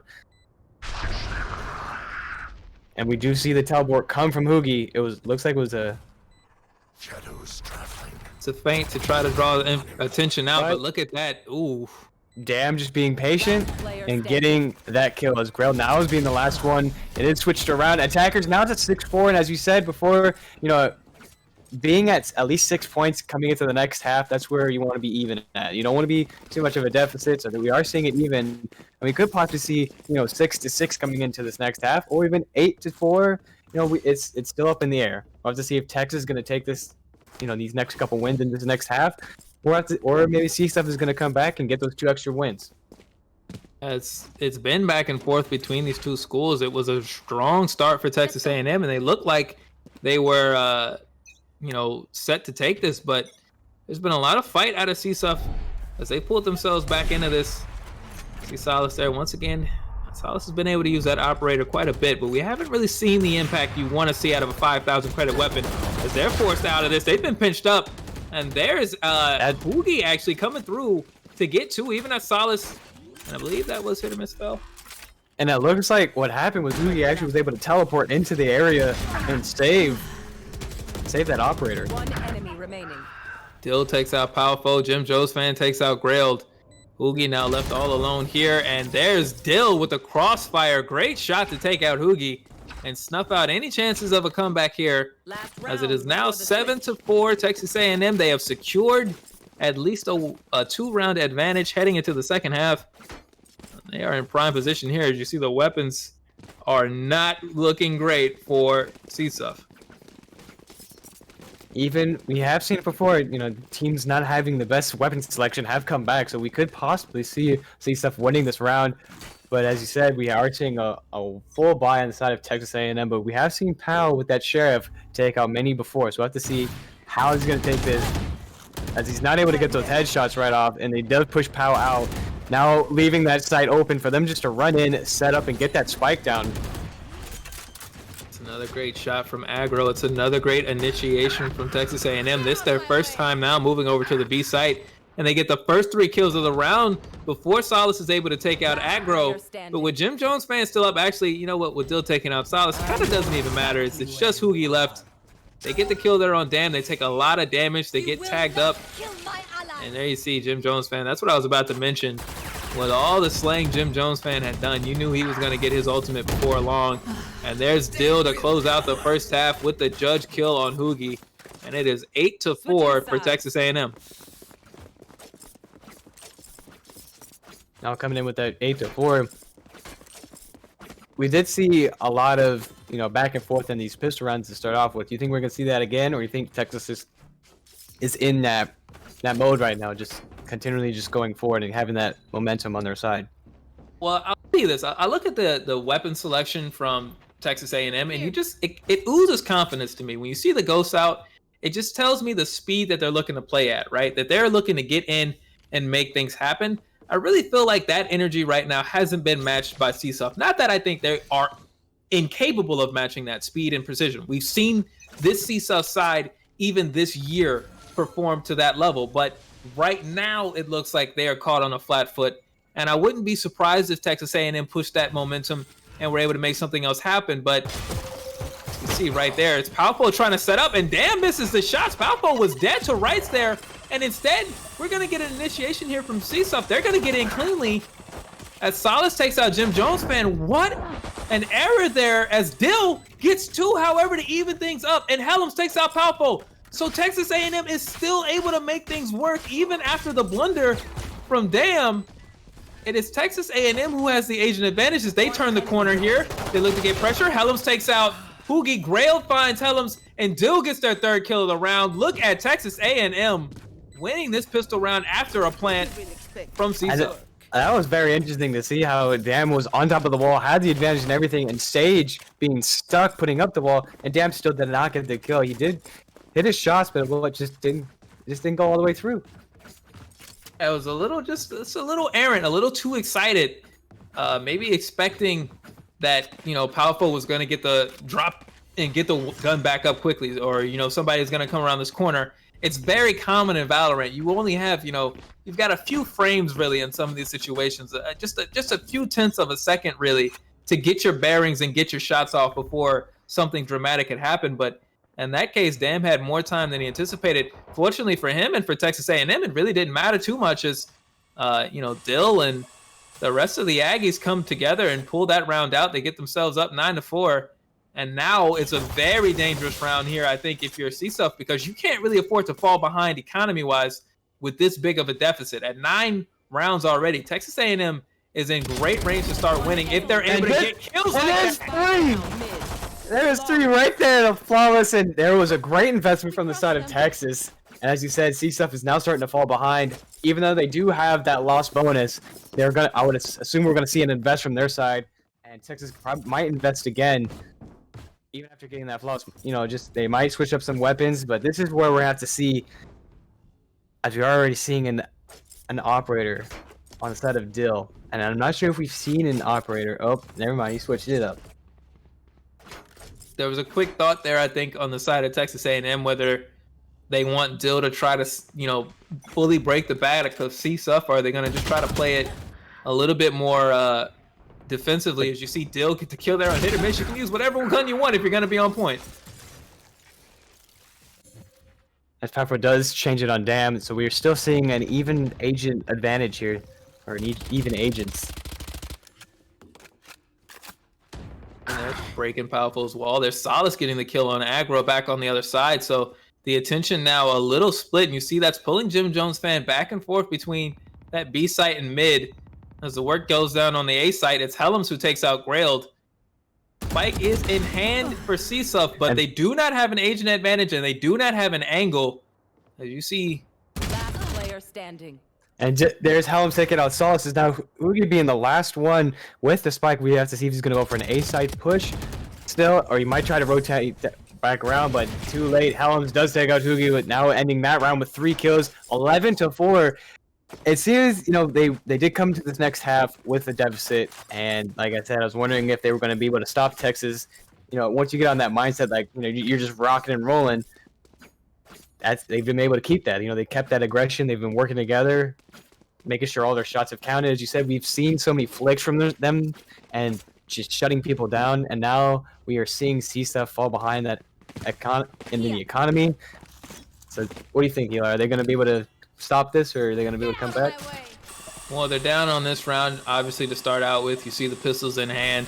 So it's a really rough situation from there. Palpo will get the wall up here, but what that really tells Texas A&M is, hey, load up here over on the B site. This is where the investment will come. This is where everybody is.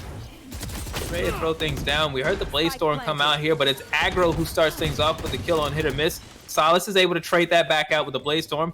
That's good work done there by hit or miss. There needs to be more of that here from CSUF as they get the spike down, but look at Helm before he falls.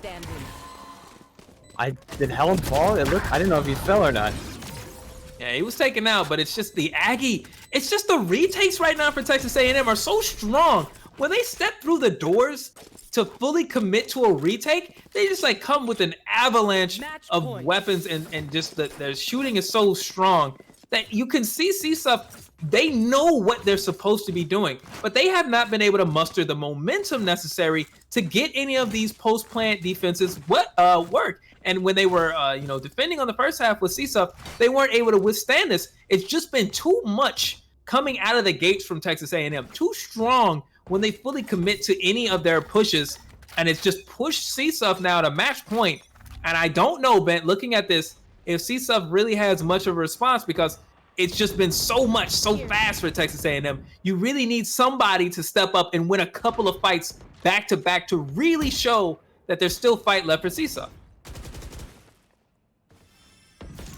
Yeah, I'm gonna agree with you on that. We have seen so many strong plays from the side of Texas. You know, even if they do lose one, just the turnaround as Dilla gets POW. You know, they're not shying away, even if they do have one down on their side. They are still working together very well. They're able to turn around and get those flicks, and walking into these engagements with pure confidence. See, Jim Jones fan, they actually got eyes, I think, on a gun early. So they're going to retreat out of that. But I think Texas A&M, they got the word as Dill gets grailed. Solace does take out Dill, however, but look at this. Jim Jones fans get the response. Even after that early engagement where Jim Jones fan lost life, look at how much they've taken out. Hoogie only with 8 life left. They're going to try to plant as aggro. Okay, now you're getting a little antsy there trying to get the knife kill. That's a little aggressive, but look at this. Jim Jones fan maybe make it work anyway. Yes. And there it is. Jim Jones gets that third kill, ending the night 13-4. Texas taking it over California. And what a great game indeed. It was definitely back and forth for the most part coming into this first half, ending the second half with just total momentum change around for Texas. Just taking it all the way home pretty much. And just we were going to see here the KDA come up. As we've said before, the kill per death ratio doesn't always tell everything, but it definitely paints a pretty picture as Dill being the top fragger of the match, going 22-8. And you could definitely see where that came from. Dill being on top of all those kills, getting those flicks, and just really being on top of it. Being able to get those change rounds and only dying 8 times between all these rounds. You could tell, everyone. He was definitely a big part of this match. Yeah, it was. A team effort from Texas A&M, but Aggro and Dill just, when the two fraggers are 8 kills away from everybody else, that does really tell you a lot about how the match went. And I think that's something that CSUF will be aware of when these two teams play again. I don't imagine we'll see quite the similar play out as we just saw here, but this has just been the story of Split over these first couple of matches today, where the ability to turn a situation in your favor with a couple of, quick kills is just way too much to try to overcome on a consistent basis. So when you've got a couple of players go off the way that we saw Dill and Aggro do, it's just not going to allow you to get back into it. It's not going to allow you to come back. And so we'll see what happens over the next couple of matches, but well played there for Texas A&M, for CSUF. It's a tough loss, but they're going to try to respond well next week. Yeah, Ben, I tell you, man, I'm a little surprised to see how one-sided some of these matches have been, but you can really tell which teams are starting to come into form as we get further along into the season. You can see the comfort level for some of these schools really starting to pick up, and their aggressiveness and their decision-making really starting to shine in some of these retake situations and in some of these, opening gambits. Yeah, as you said, you're just seeing the different skills come in. We have seen CSUF before, being another comeback from last season, and Texas just bringing a totally different strategies, just being aggressive. And what we've seen before, with all these new teams coming in, just that strategy being super aggressive, and sometimes some teams just can't handle it. Yeah, well, we'll see what happens in our next game as we will once again go to break. A reminder, we do have 4 matches for you today. We're halfway through this evening of the Collegiate Valorant League, brought to you by the Gamers EDU. We're going to have the University of Houston going up against the University of North Texas. So we're going to have a Texas v Texas matchup on the other side of this break. For the OG Bent, I am Eli the Curry, and we'll see you all in about 25 minutes.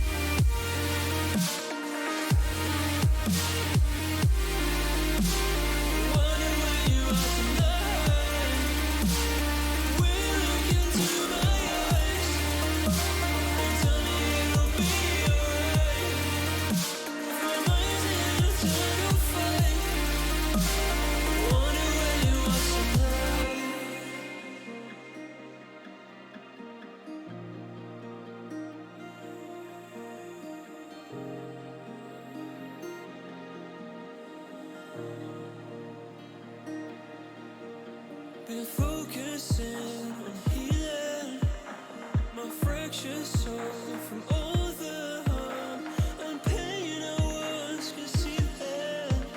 But the storm has come before the calm. Will you look into my eyes and tell me it'll be alright? For my mind is in an eternal fight with itself sometimes.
Where's all the lovers with desire hiding?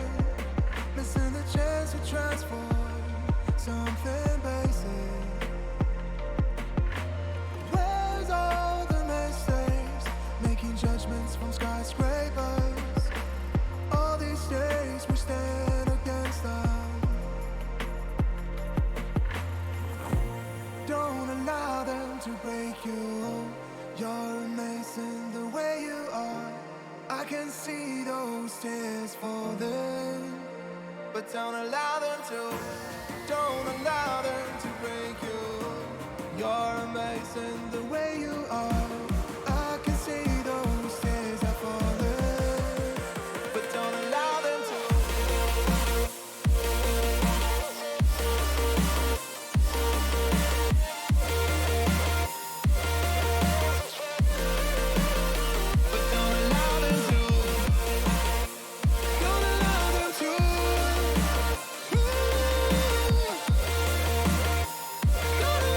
True.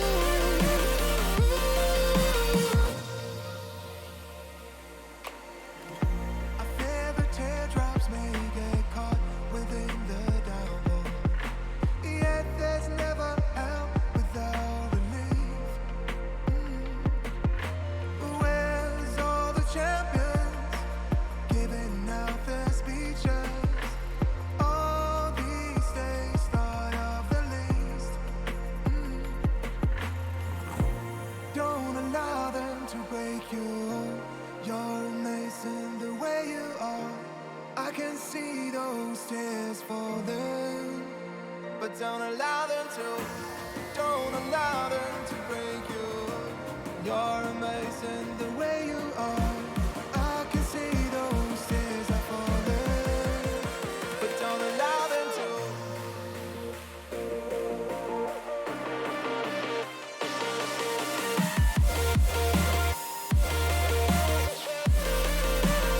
But don't allow them to. Don't allow them to.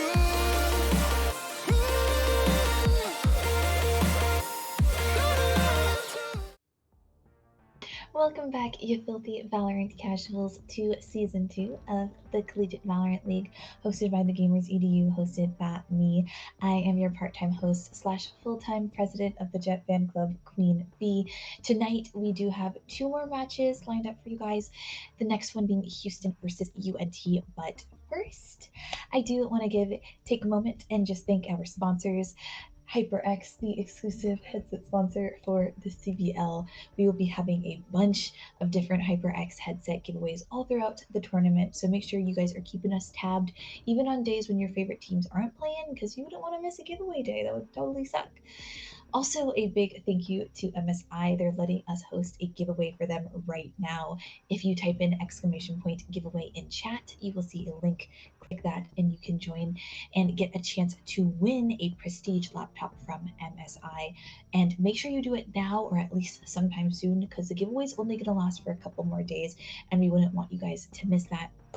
Also, a big thank you to all of our lovely sponsors that I haven't mentioned tonight: CEV, Entertainment Alliance, Twitch Student. Thank you all for your lovely support. We would not be here without you. Now, before I pass it over to your casters for the night, the lovely Eli the Curry and the OG Bent, I did want to remind everyone of a couple things. Number one, we just got some new emotes. They're very perfect. They're very beautiful. We love them a lot. And we hope that all of our subs and all of you guys like them as much as we do. And also make sure you guys are keeping it positive in chat. We totally get it. You guys are loyal to your teams. You can totally feel free to talk trash. Just don't be trash. Now, before we start, I'm going to send you guys on a quick commercial break. Make sure you guys are hydrating and posture checking and taking care of yourselves. In the meantime, I will not be hosting before the next match, the fourth and not the next match, but the match after that, the fourth and the final one. But I'll be floating around in chat. I'll be doing cute little mod things. So just holler if you guys need me. But I will see you there. Bye, guys. I try to find my way through darkness. If anything, it's you to stop this. When I was surrounded by the hardness, it's you that turns around this whole mess. The very first 2 Canadian Gamers Outreach Gaming Cards for the Sick Kids Hospital. Very excited to be here with Patrick, Irish, Dixon, Cardiff. Let's go inside and check it out.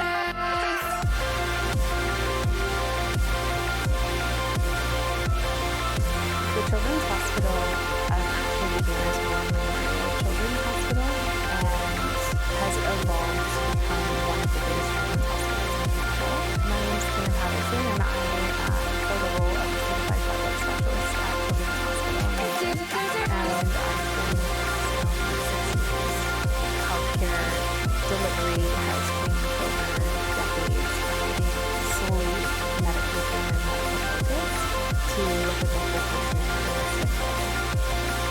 We know that there's research that demonstrate that play helps healing time, it helps reduce length of stay, and it brightens kids' future. It allows them to thrive in an environment when they're faced with adversity.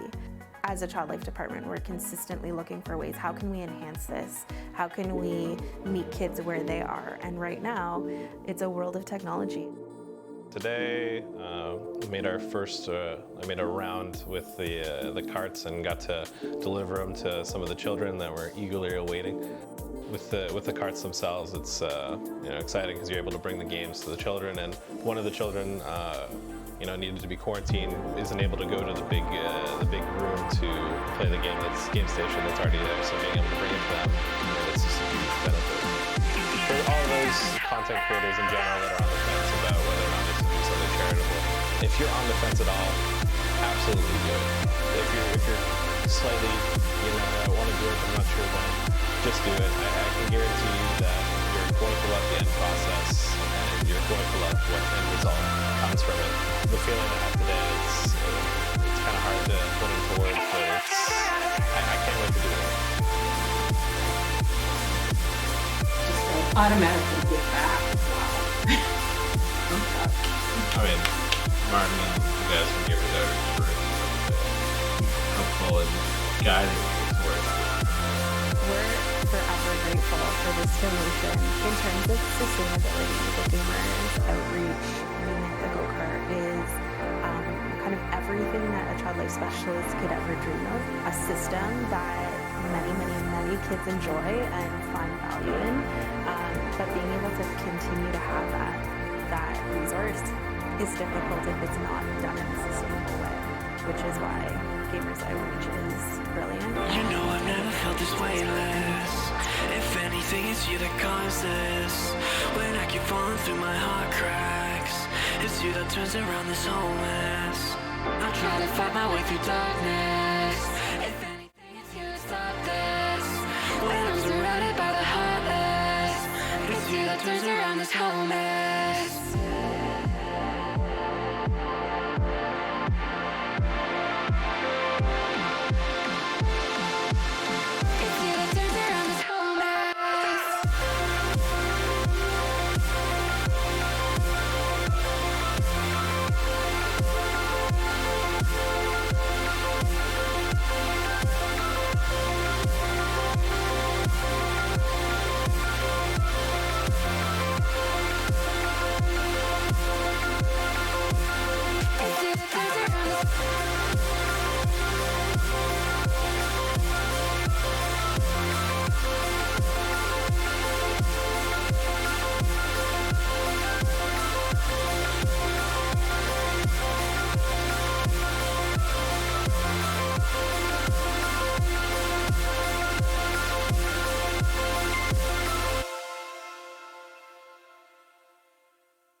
Living by the wayside, distant thoughts are getting high.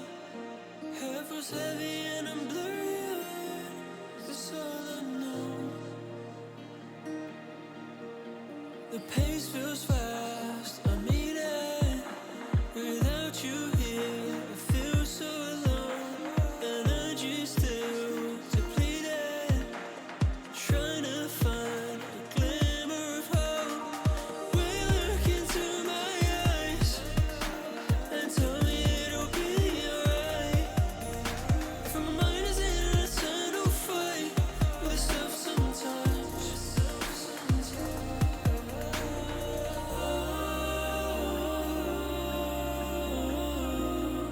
I wonder where you are tonight. I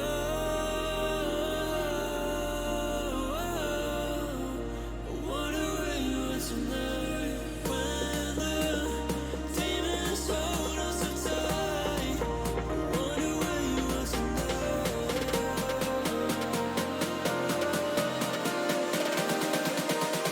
I wonder where you are tonight.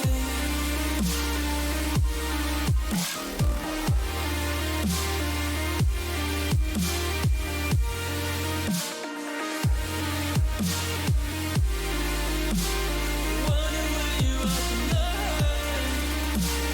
Will you look into my eyes and tell me it'll be alright? My mind's in an eternal fight. Wonder where you are tonight.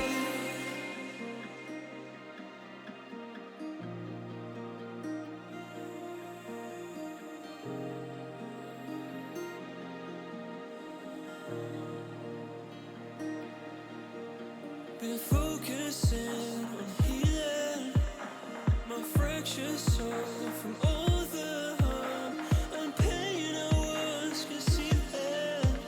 But the storm has come before the calm. Will you look into my eyes and tell me it'll be alright? If my mind is in an eternal fight with stuff sometimes.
skyscrapers.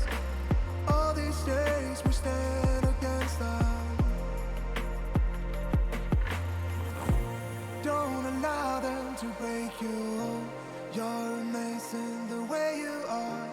I can see those tears falling, but don't allow them to. Don't allow them to break you. You're amazing the way you are. I can see those tears are falling, but don't allow them to.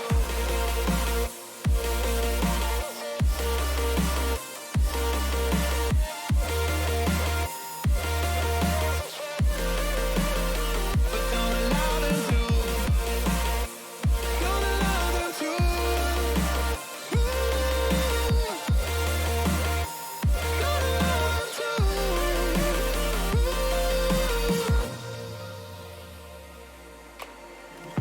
I fear the teardrops may get caught within the downpour. Yet there's never help without relief. Where's all the champions giving out their speeches? All these days thought of the least. Don't allow them to break you. You're amazing the way you are. I can see those tears falling, but don't allow them to. Don't allow them to break you. You're amazing the way you are. I can see those tears are falling, but don't allow them to.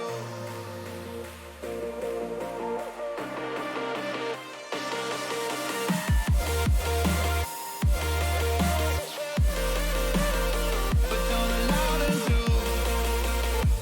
Don't allow them to.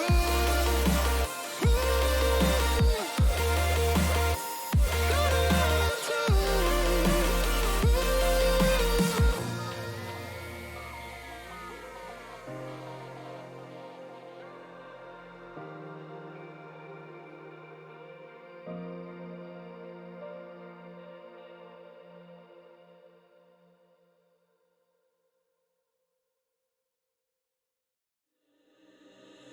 Living by the wayside, distant thoughts are getting high.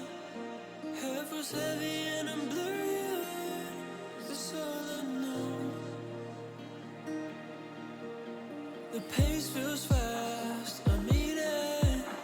Without you here, I feel so alone. Energy still depleted. Trying to find a glimmer of hope. Will you look into my eyes and tell me it'll be alright? For my mind is in an eternal fight with stuff sometimes.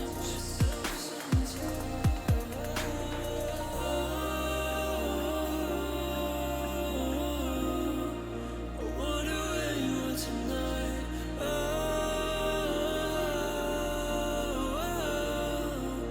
wonder where you are tonight.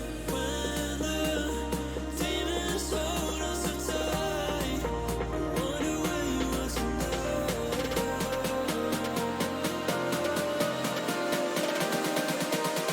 I wonder where you are tonight.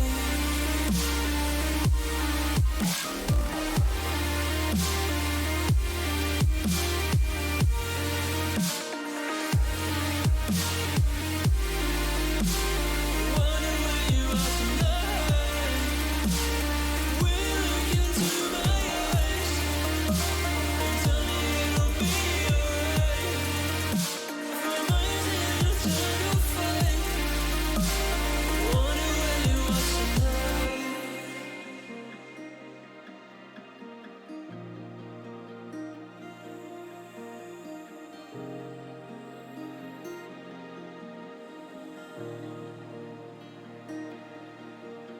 Been focusing on healing my fractured soul from all the harm and pain I once concealed. But the storm has come before the calm. Will you look into my eyes and tell me it'll be alright?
You know I've never felt this weightless. If anything, it's you that caused this.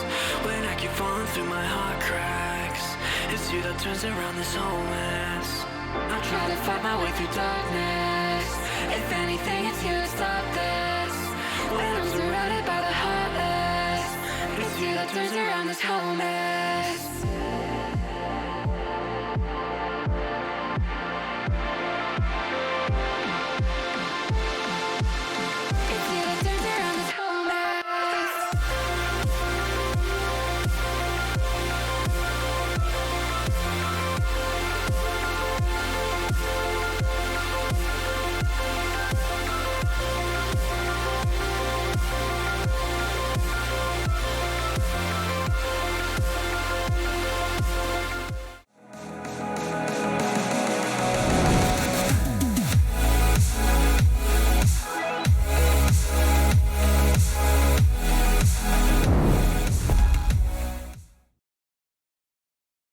And welcome back, everybody, to another match tonight. We are on our third out of 4 matches here for Valorant. We're going to see North Texas go against Houston. As Eli said before, this is going to be a Texas rival. 2 schools from Texas going against each other to see who's the better, school for Texas.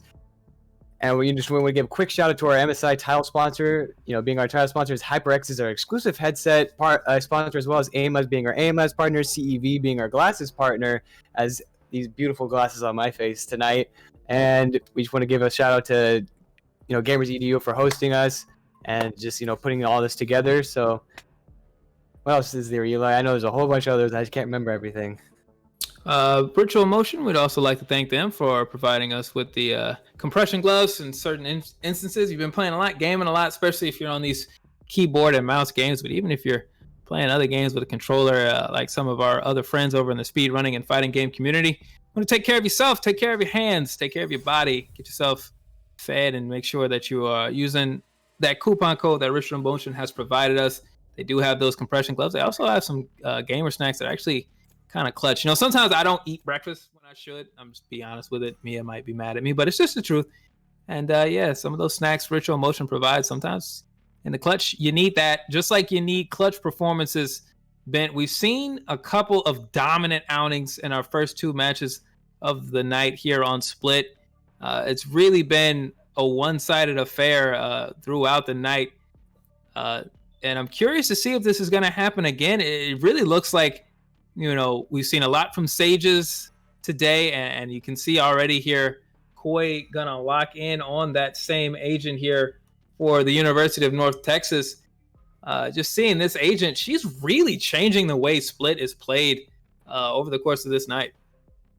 And we're seeing it not only Rays, but possibly 2. We're going to see 2 Raises on both sides and Phoenixes as well. And they're going to be aggressive, as we've seen a lot of these Texas schools being very aggressive. We are seeing them lock in now with. We're going to see both Rays and Phoenix be on both sides with Omen as well, a Sage, and really we're going to see a Cypher and a Killjoy being different.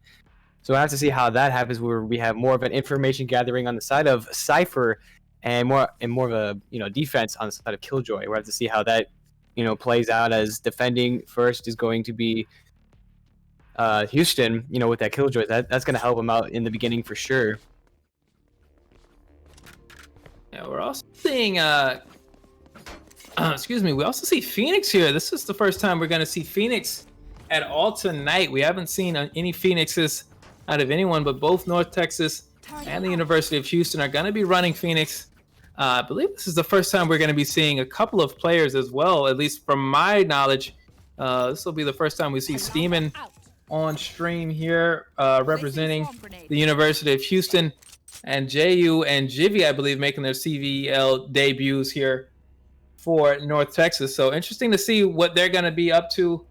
Obviously, these players have been practicing a lot. I don't know necessarily that they'll be nerves, but you never know what you're going to get as we begin round number 1 here.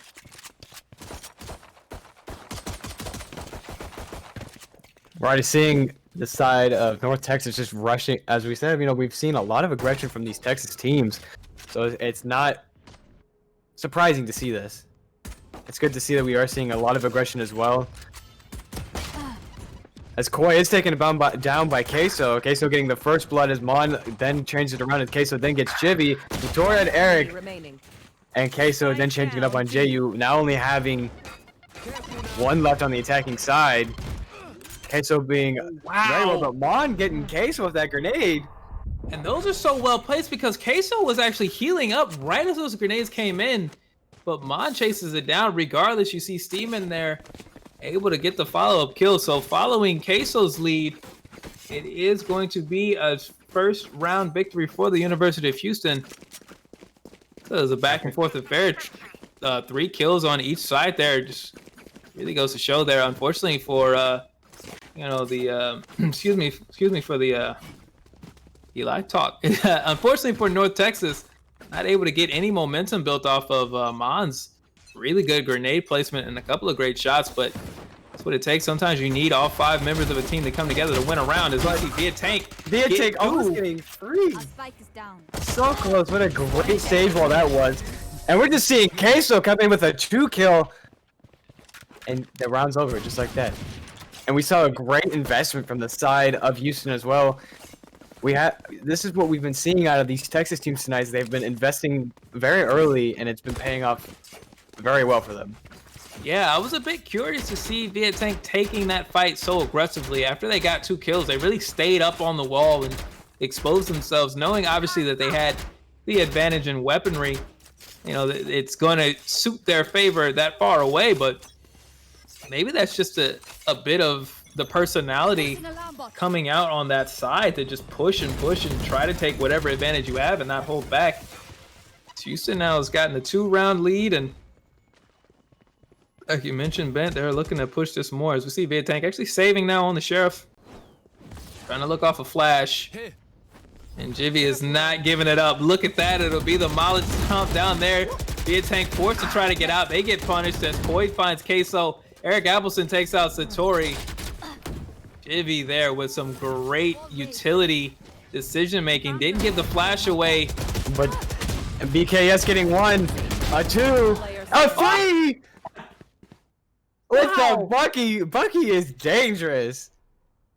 What a job, BKS. Even though they fall after that 3K, Steeman has to feel like this is a winnable round now.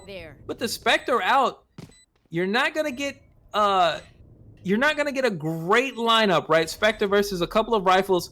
It's not gonna be tremendous. But if you're Steeman, you get a couple of blind opportunities. Maybe you can set this up. You've just got to know what the right angle is here. They peek there, and it's JU who cleans it up.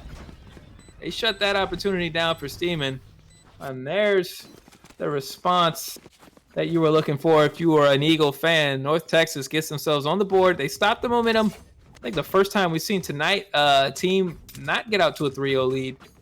So a strong response in that 3rd round there for North Texas as we get ourselves now into round number 4. And we are going to see full buys from the side of Houston this time, not going in with just SMGs, but now assault rifles. We'll have to see if this changes up their momentum push at all.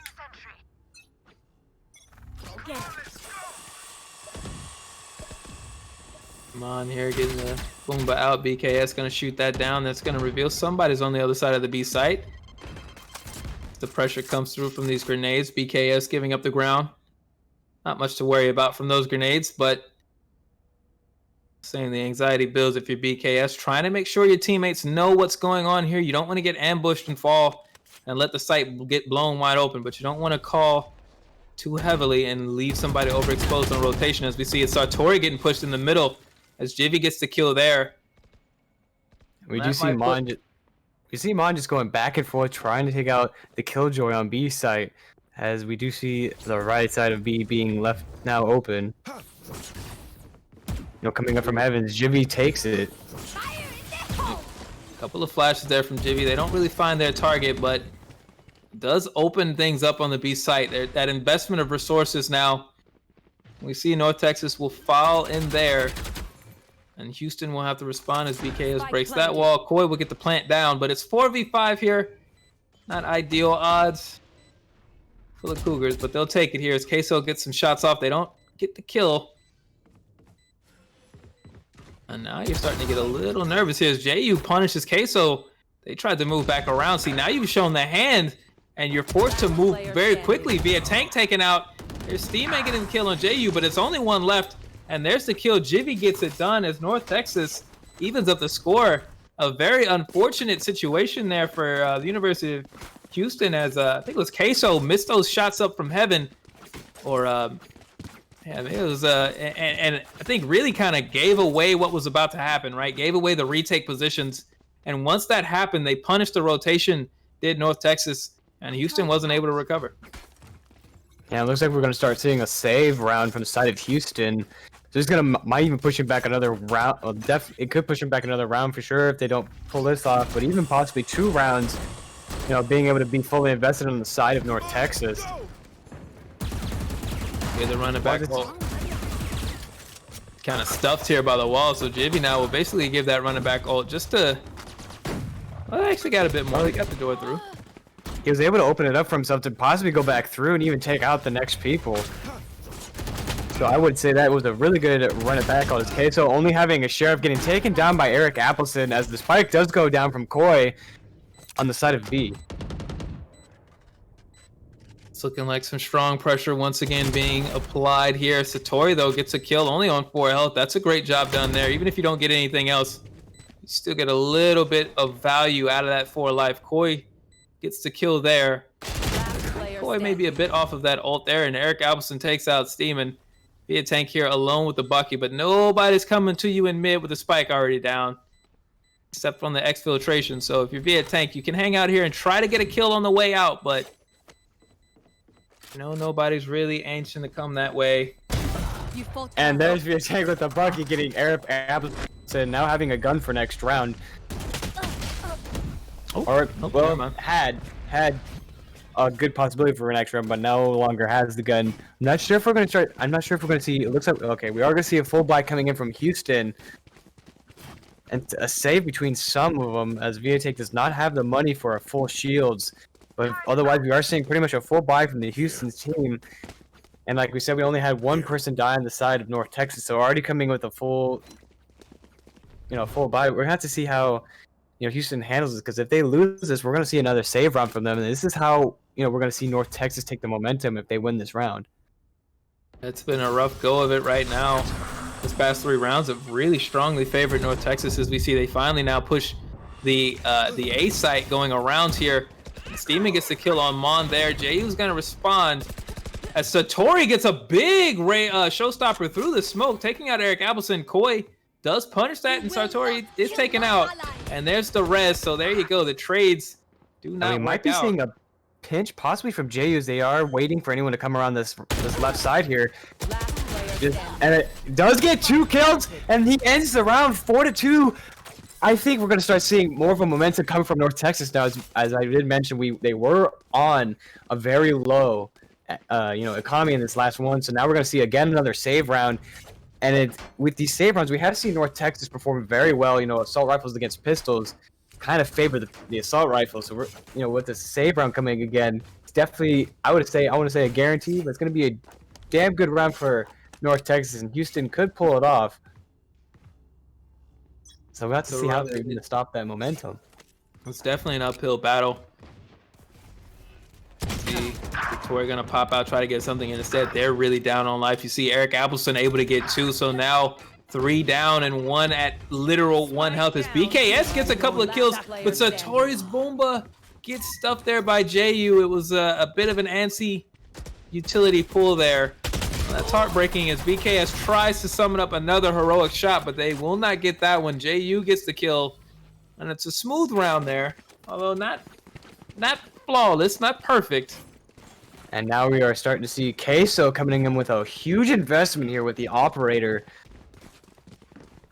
Want to see if Queso can make anything change. Can we get some holes in the side of North Texas with that operator? They can capitalize on that. We are seeing another. They need to make it happen now. They've lost 5 rounds straight. They're falling pretty far behind. If they don't win this one, we're gonna start seeing a save round at least every other round. As Queso already taking half damage. If he does not heal him, if he doesn't heal himself, he could have gotten that operator by. Oh, there we go. We do see him getting some heals as Mon takes out BKS. 1 down, 4 more to go on the side of Houston. Satori waiting up in heaven. As the Molly is able to push him back down the stairs, and they do take heaven. Satori's gonna have to wait to get back up there. As Jivy goes through, Mon takes out Tang. And we are seeing, you know, agent advantage here with 5, now 4-3. Satori does take out JU. Great kill there. You see there the paranoia. Satori here's that ultimate, turns around, doesn't want to get flanked here for free. And that is something that is being set up. But they don't have a choice. Queso and Satori know they have to move. Again, Satori gets punished for taking the Boomba out prematurely. They get finished here. Queso misses the operator shot. And now the operator's on the ground as Koi and Mon get a pair of kills. And there you see it again. We see, you know, North Texas winning again, even though Houston came in with a full buy. And that's going to push him back to another save round. And we have seen North Texas take Houston out very easily with these save rounds. So possibly, you know, with next round hopefully coming again with another full buy, we're going to have to see how Houston can stop this momentum. Yeah, it's looking really rough right now for them as they try to muster this up, but they haven't been able to get any momentum. No one has been able, like you mentioned, Bent, to punch a hole in the offense. Nobody's been able to stand tall and really mount a defense. It's always been North Texas getting the first kills. We see Jivy doing that again. It's another opening pick for North Texas. It's more momentum on their way. They're going to pick where they want to press this agent advantage. See Satori going to get the kill there on Jivy. That's good work done with the, you know, it's been a lot of Bucky work for Houston where they've made it work, but there's JU on the response for Satori as we watch Koi make their way all the way around mid up through these vents, and now the A site push comes through in the fruition. Oh, but look at that. We do see BKS with the Bucky taking out Mon, but there you go. Koi able to get those trades, which you have been seeing all night long has been very important. Trading those kills back.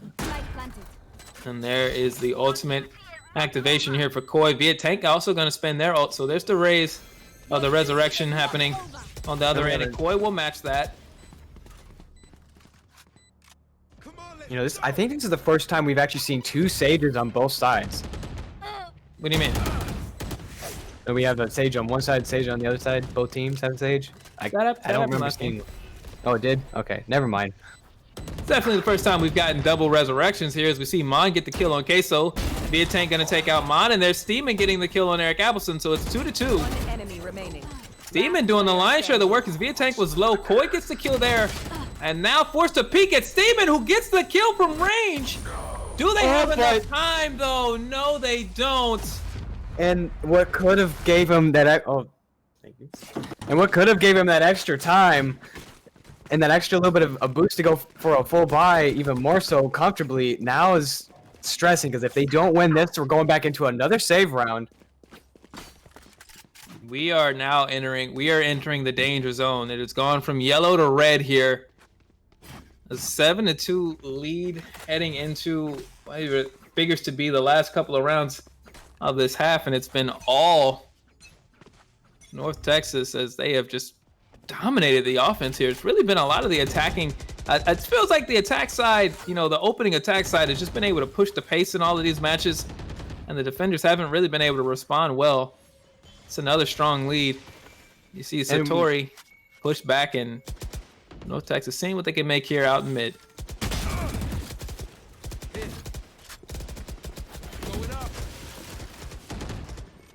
See the healing wall there.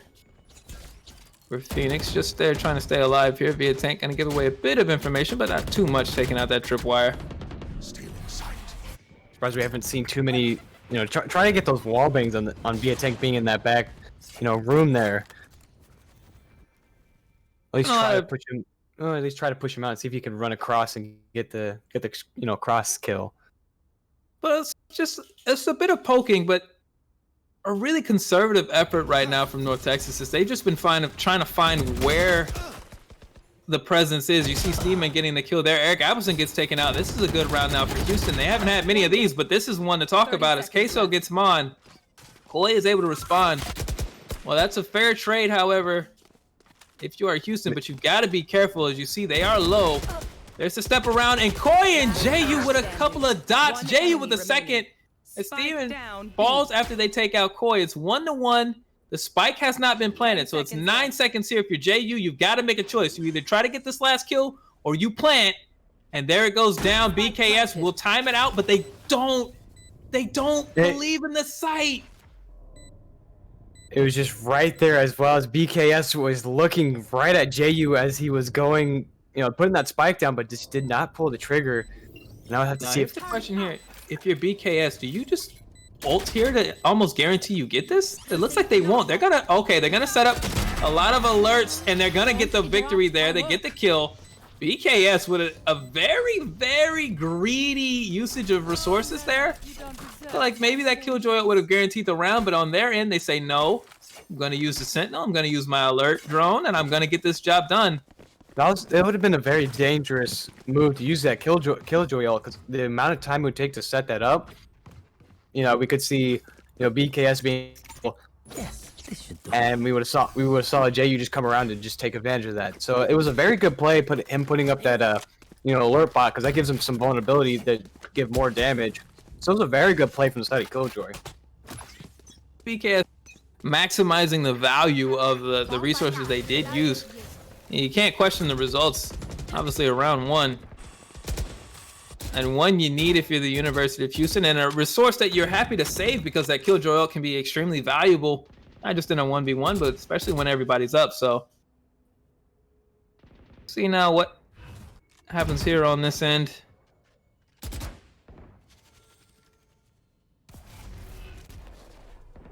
Good tank there. Had a dot lined up on JU. They get smoked off now. They're forced to peek in and out of this smoke here in mid. That's where a lot of the utility has gone, really. Try to put pressure on mid and really force Houston to decide what they want to do early. And then North Texas has just slid around wherever they feel the presence is. They've just kind of gone away from these fights after promising them.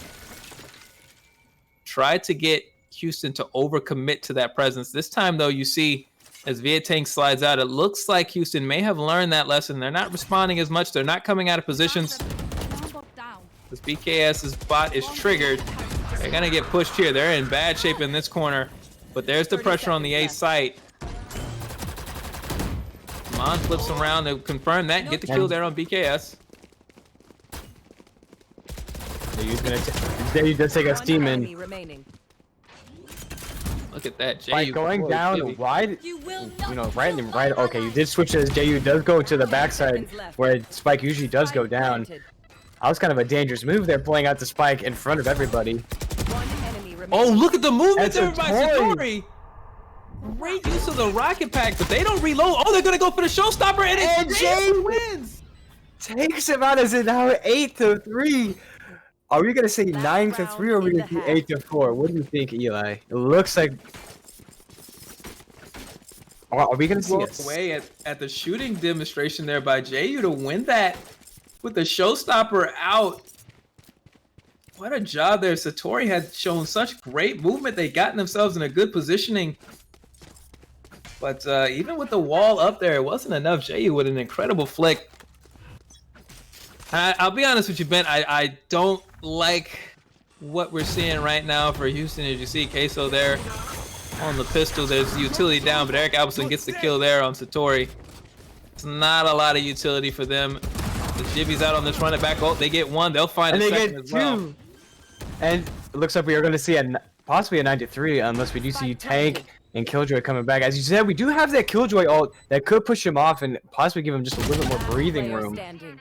As Tank does get taken down by Eric Appleton. I assume we do see the Killjoy ult going off now. The BKS is being there trying to protect it, but sadly they are able to destroy their ultimate. And there we go with Koi taking out BKS. As we now are going into this next half, 9-3. That was a rough situation there. You hold that ult, but I'll tell you what good it may have in a 5v5 or a 4v5 or even 1v1, it does not have when Killjoy is all by herself, as North Texas had no problem mobbing around, finding the angles as they move into this 9-3.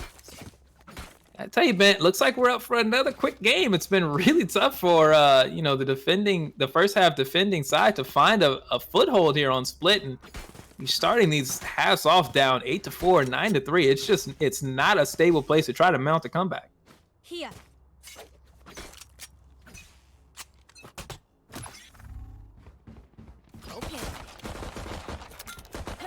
And something I wanted to talk about, and I just now remembered it, was we've seen these on basically all the matches we've seen tonight. The attackers have really been proven to be, the attacking side have been proven, just get that momentum going.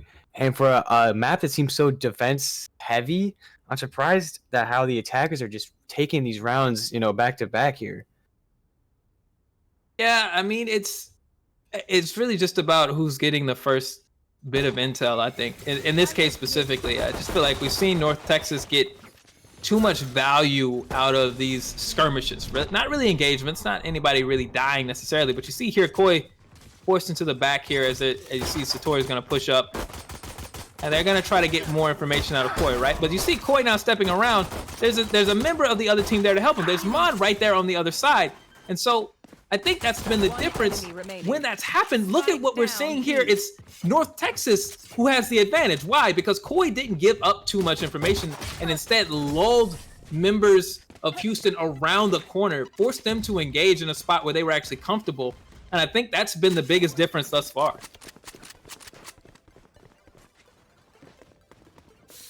See there, it is another strong round. 10-3 now. And just an absolute blitz here from North Texas. They're looking comfortable. They have the weapon advantage. They only need 3 more rounds. This is really tough for the Cougars. I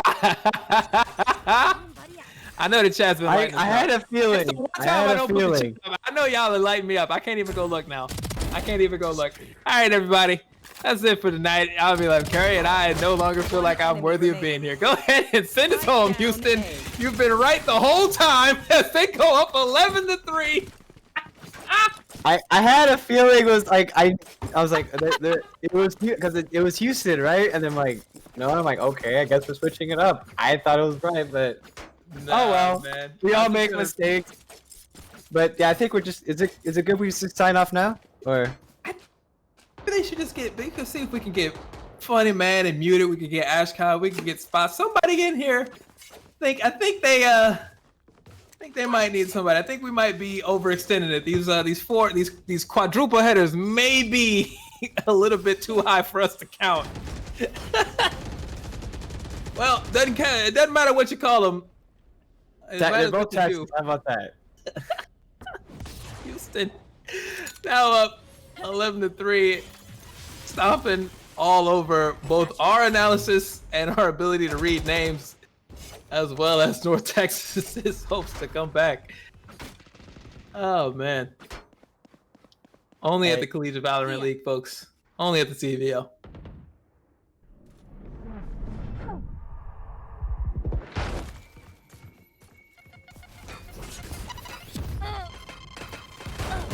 Boy, now getting flashed up. Satori with the punish and does get the kill. So there's a somewhat even start. There's 4-4 still. You take out the other team's Sage, you get a chance to heal up. The other team really can't, as Satori gets a kill there on Eric Appleson. Mon comes around the corner here for Houston, and getting pressed up from multiple angles here, but it's a little dangerous case. So as Jivy on the other side takes out Satori, and Mon reacts to that, pushes back up. What a well-executed response. One enemy remaining. That team is now being the last one. Gets taken out, and there we go. We're gonna see a 12-3 now with match point on the line. Houston, it was Houston. They haven't had a problem, Bent. They've known all along who they were, and they are up now on match point 12-3. Oh boy, oh boy.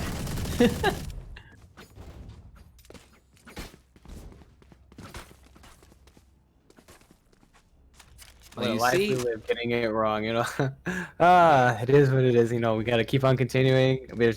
At least we haven't been getting the names wrong. That's a plus, right? Can we at least get that? I don't think so, but I will say here, if you're if you're North Texas, at least you've got some amount of weapons up. You've got some armor. It's obviously a really rough hole to be in, but you've got rifles on your two top killers. Queso gets the flash out there. Mon takes them out, but Steeman is able to take out Jimmy. And Mon takes out another one with the headshot.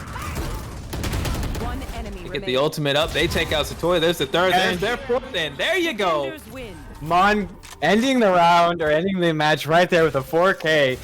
13-3. What a great match from both teams from Texas. Houston winning that one. Glad at least we got it right in the end. As we are pulling up the KDA here, Mon with a 20-11 across all these rounds. Great plays, being a top fragger here. And we did get to see that the whole night as well. Mon being one of the top people leading their team. And we even though we did see North Texas lose, we did see Steeman, Steeman, making great plays tonight. Enough from a total team commitment for North Texas. Unfortunately, we saw individual flashes of brilliance. We saw Steeman and Satori really, take some initiative and really look good in some fights. BKS winning one round basically by themselves as well, but just too little and too far apart for them, as the whole of the University of Houston was just too strong. They overcome and they overbear North Texas in this one. So it's a tough road for North Texas, but they've got to come back again next week, look to be stronger than ever. We're going to come back after this break and hopefully remember which teams are which. Thankfully for your feeble small brain casters, we will have a California matchup. A couple of teams that we did see last year. It is actually going to be California State University, Dominguez Hills, and they're going to be going up against San Francisco State University for our final match of the night. We want to thank everybody who's been here, everybody who tuned in while we got the names wrong every single chance we could for these first three matches of the night. We will have our final match on the other side of this break. Before we go, though, we do want to thank our sponsors as well as our partners, the folks over at MSI, who are doing a giveaway for a free laptop. Hint, hint, It's wink, free. wink, raffle, raffle. FREE, If you haven't that's entered free. that, Credit make sure you're in that. As well as our headphone sponsors, HyperX, who have hooked us up with these headphones. You can also use the coupon code over at the folks at HyperX. Get 10% off of some merchandise there. We also want to thank Ritual Motion, Radiance.gg, as well as AIM Labs, our official AIM partner of the Collegiate Valorant League, as well as the folks at Clear Eye View, Ritual Motion, and the California State University Entertainment Alliance, who I am told will probably be sending an intern over to replace me in the very near future. But for now, it will be the OG Bent and I. We will see you on the other side of this break for our final match of the night.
Been focusing on healing my fractured soul from all the harm and pain I once concealed.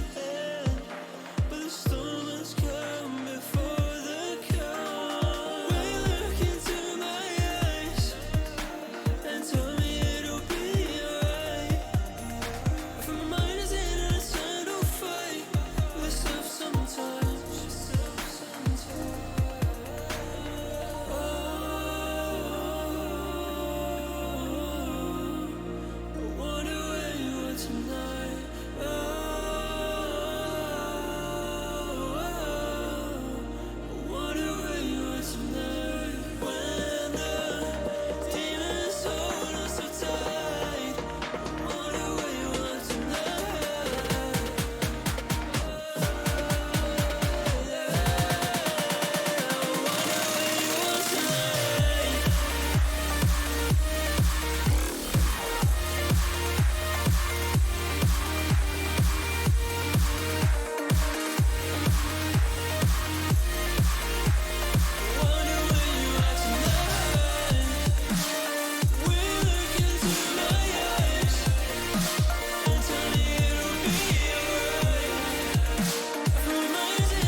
You know I've never felt this weightless. If anything, it's you that caused this. When I keep falling through my heart cracks, it's you that turns around this whole mess. I try to fight my way through darkness. If anything, it's you that stopped this. When I'm surrounded by the heartless, it's you that turns around this whole mess.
Whoa, man, that check is so cool. Just try.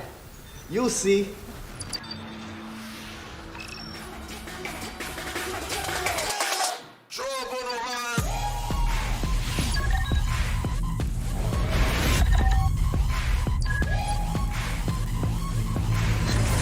Yeah! It's dope, right? Dude, it's awesome. I told you.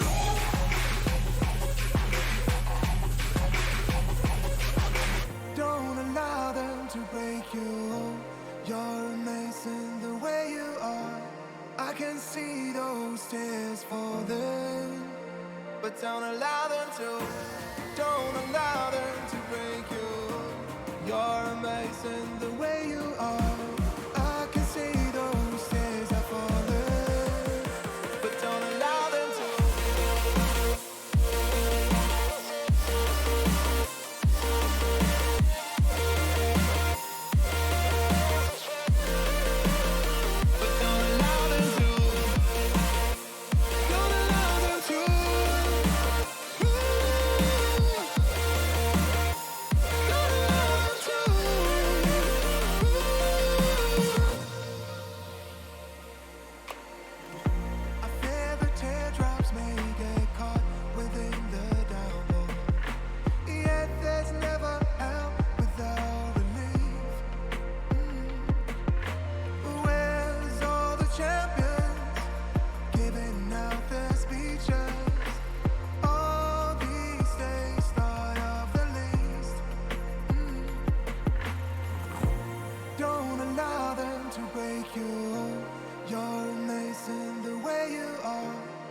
can see those tears falling, but don't allow them to.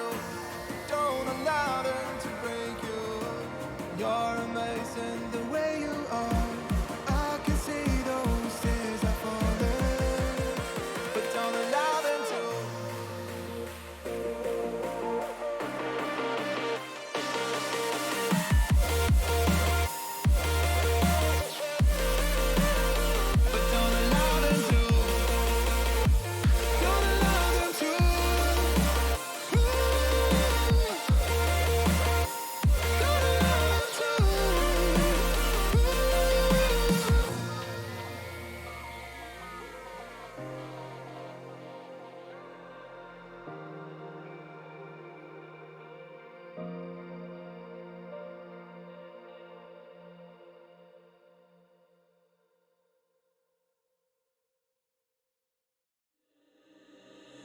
Living by the wayside, distant thoughts are getting high. Head was heavy and I'm blurry. That's all I know. The pace feels fast. I need it. Without you here, I feel so alone. Energy still depleted. Trying to find a glimmer of hope. Will you look into my eyes and tell me it'll be alright? For my mind is in an eternal fight with itself sometimes.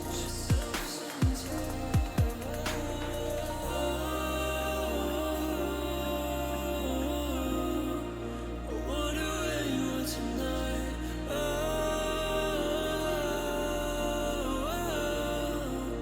wonder where you are tonight. When the demons hold us so tight. I wonder where you are tonight.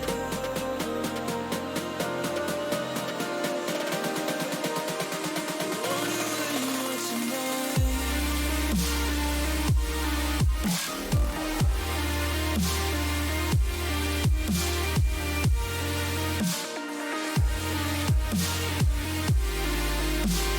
Wonder where you are tonight.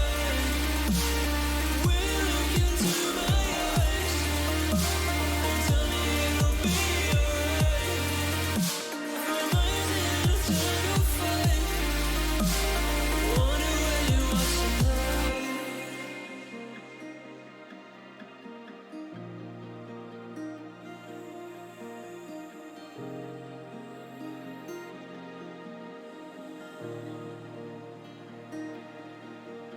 Been focusing on healing my fractured soul from all the harm and pain I once concealed. But the storm has come before the calm. Will you look into my eyes and tell me it'll be alright? For my mind is in an eternal fight with itself sometimes. I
You know I've never felt this weightless.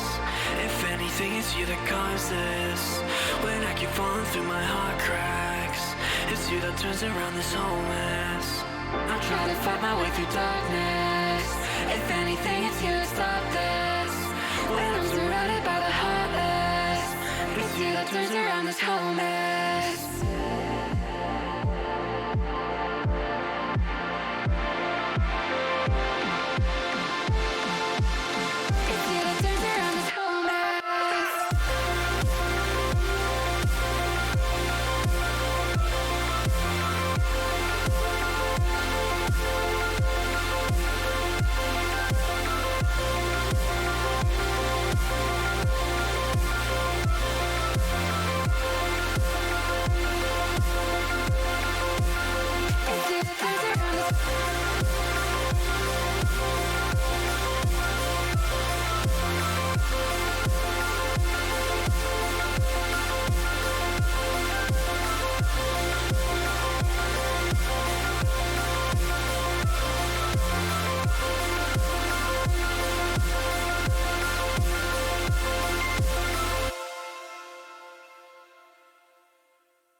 Living by the wayside, distant thoughts are getting high.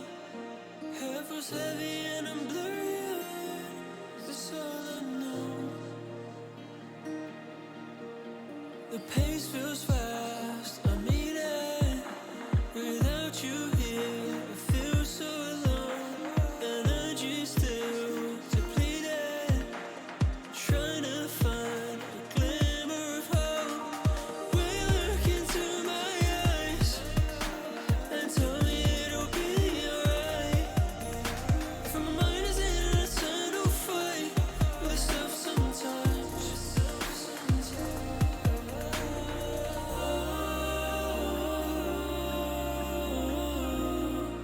I wonder where you are tonight. I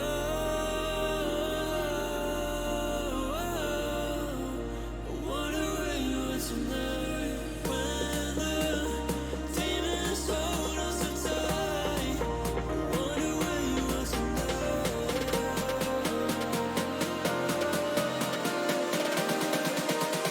I wonder where you are tonight.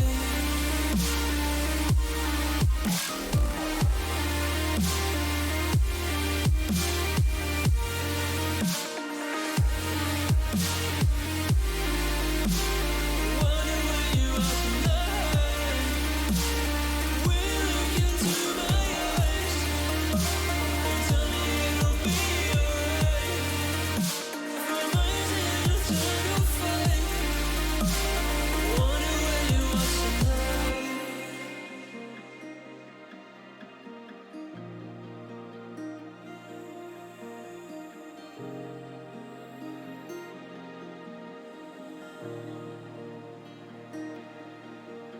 Been focusing on healing my fractured soul from all the harm and pain I once concealed.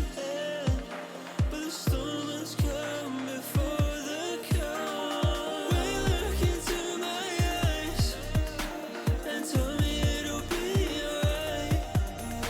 For my mind is in an eternal fight with stuff sometimes.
allow them to. Don't allow them to break you. You're amazing the way you are. I can see those tears are falling, but don't allow them to.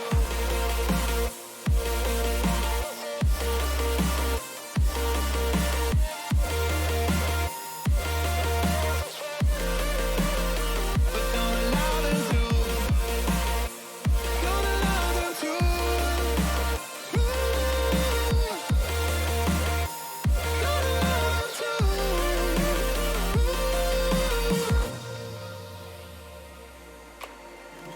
I fear the teardrops may get caught within the downpour. Yet there's never help without relief. Where's all the champions giving out their speeches? All these days thought of the least. Don't allow them to break you. You're amazing the way you are. I can see those tears falling, but don't allow them to. Don't allow them to break you. You're amazing the way you are. I can see those tears are falling, but don't allow them to.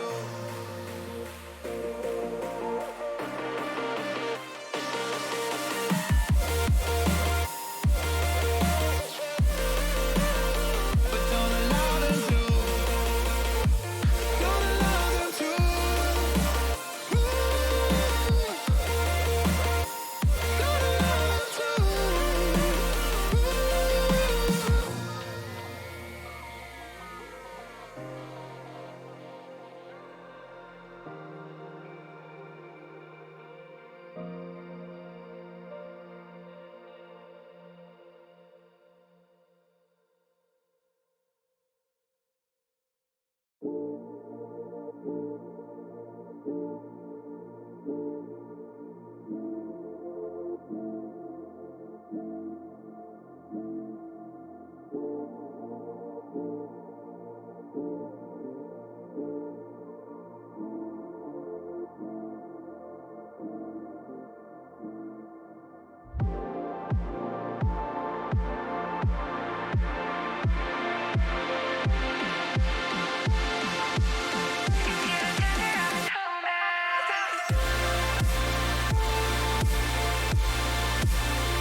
And welcome back, everybody, for the last match of the night, the 4 out of 4 here. We're going to be joined with us for San Fran and Dominguez Hills. With, we got attackers being San Fran, Dominguez Hills being defenders. Also, just want to give a quick shout out to our title sponsor being MSI, HyperX being an exclusive headset sponsor, AMUS being our AIMS partner, and CEV being our eyeglass. We got Radiance GG as well.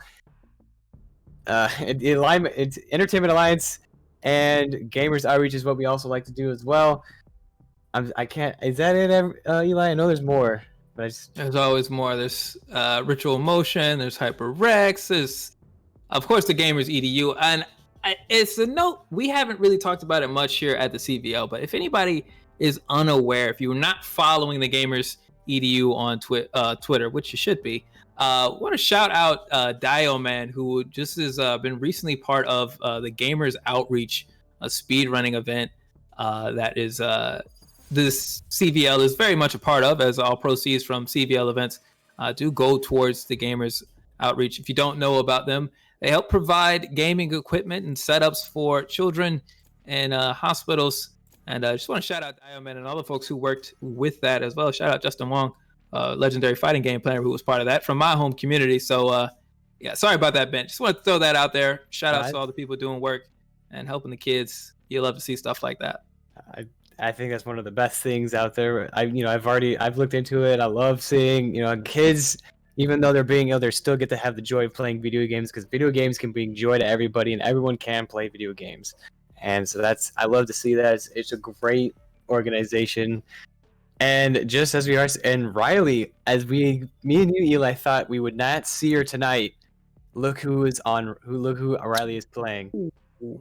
Well, okay. We'll see if that's where Riley is locking in.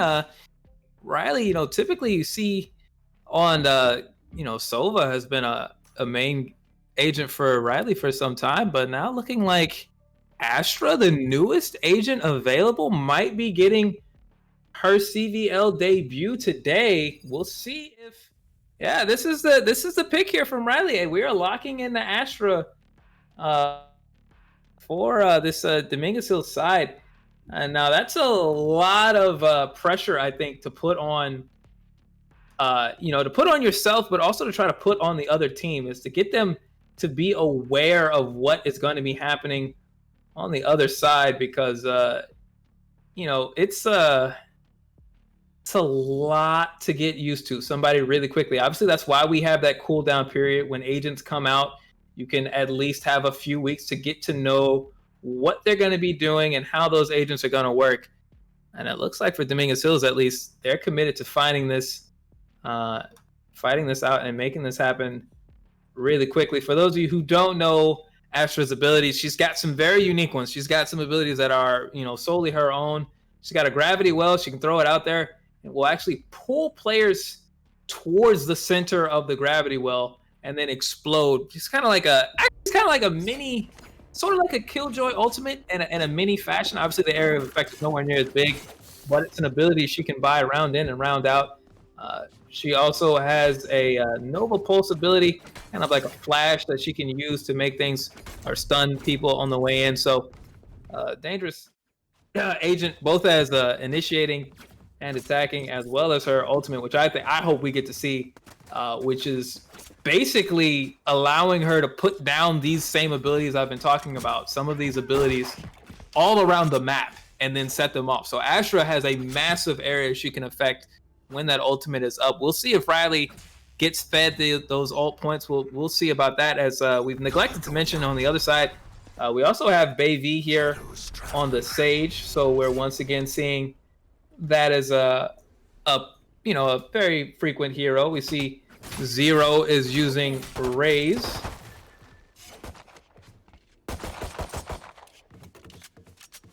Well, we get the rest of these names in here as the pistol round does begin.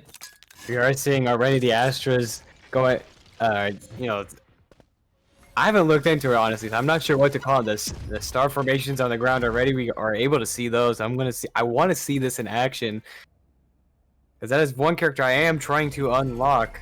As we are seeing Riley being in the Astra form.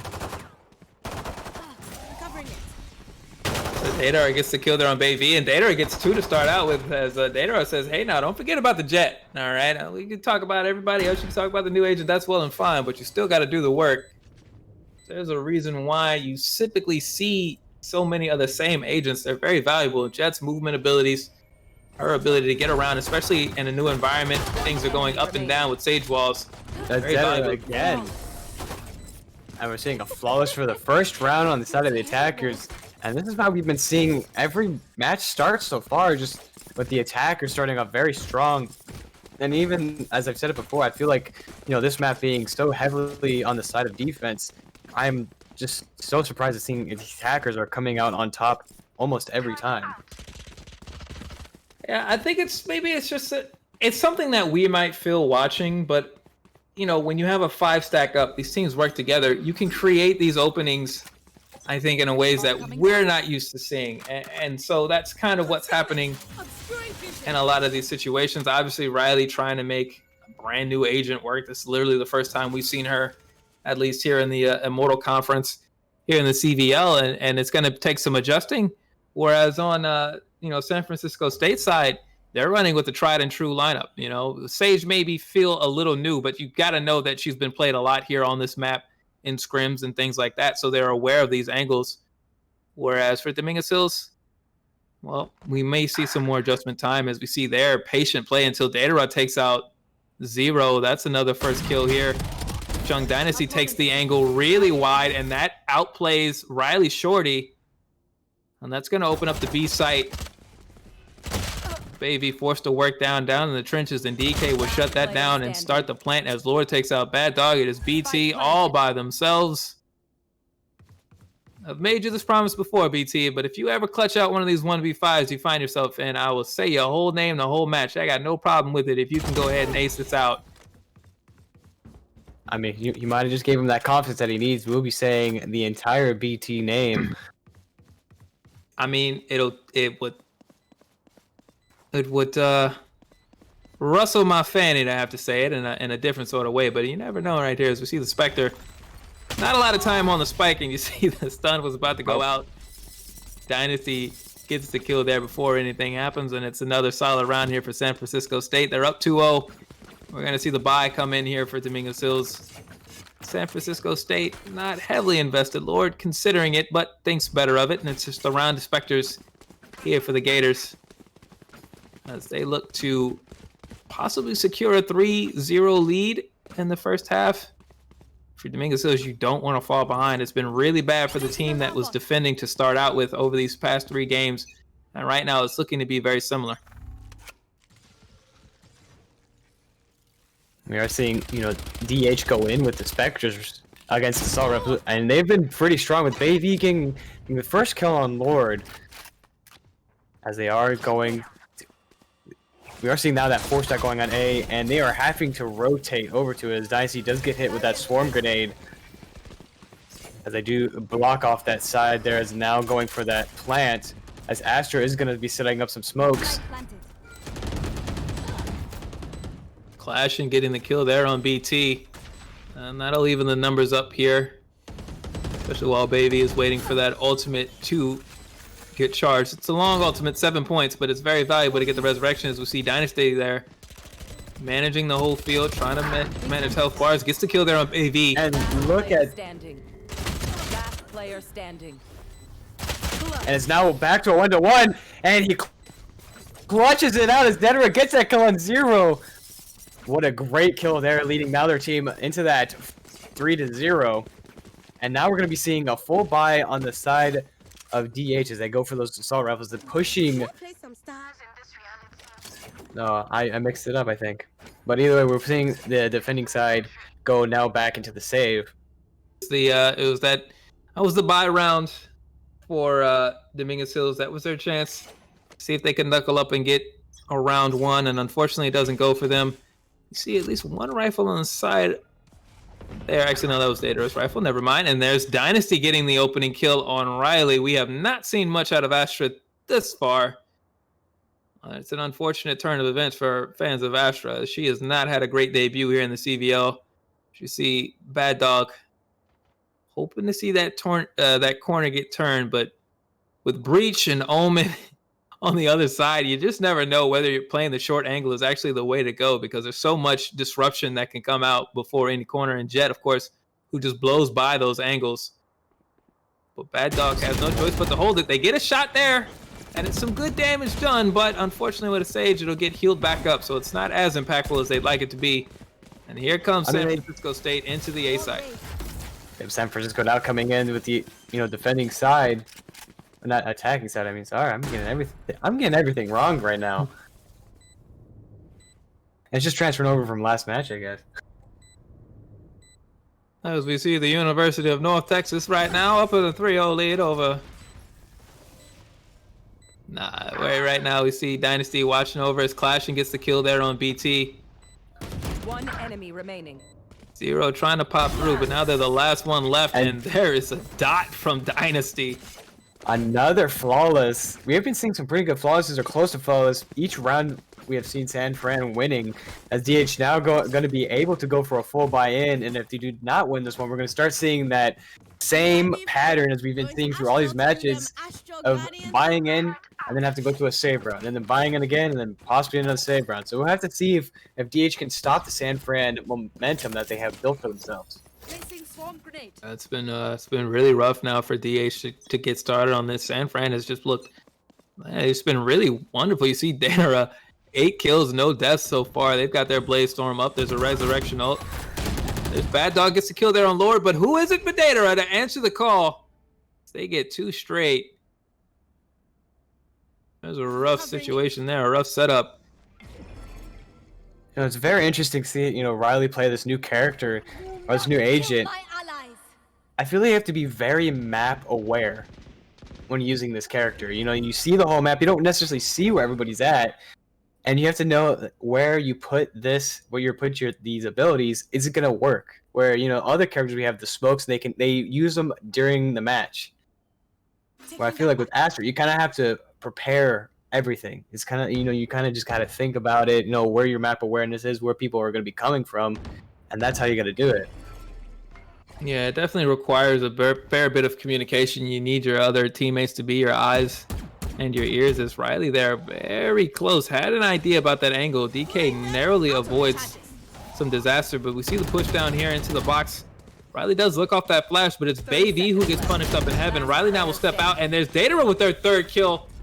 And Lord takes out BT. It's another easy round here for the Gaming Gators. They go up 5-0 over Dominguez Hills.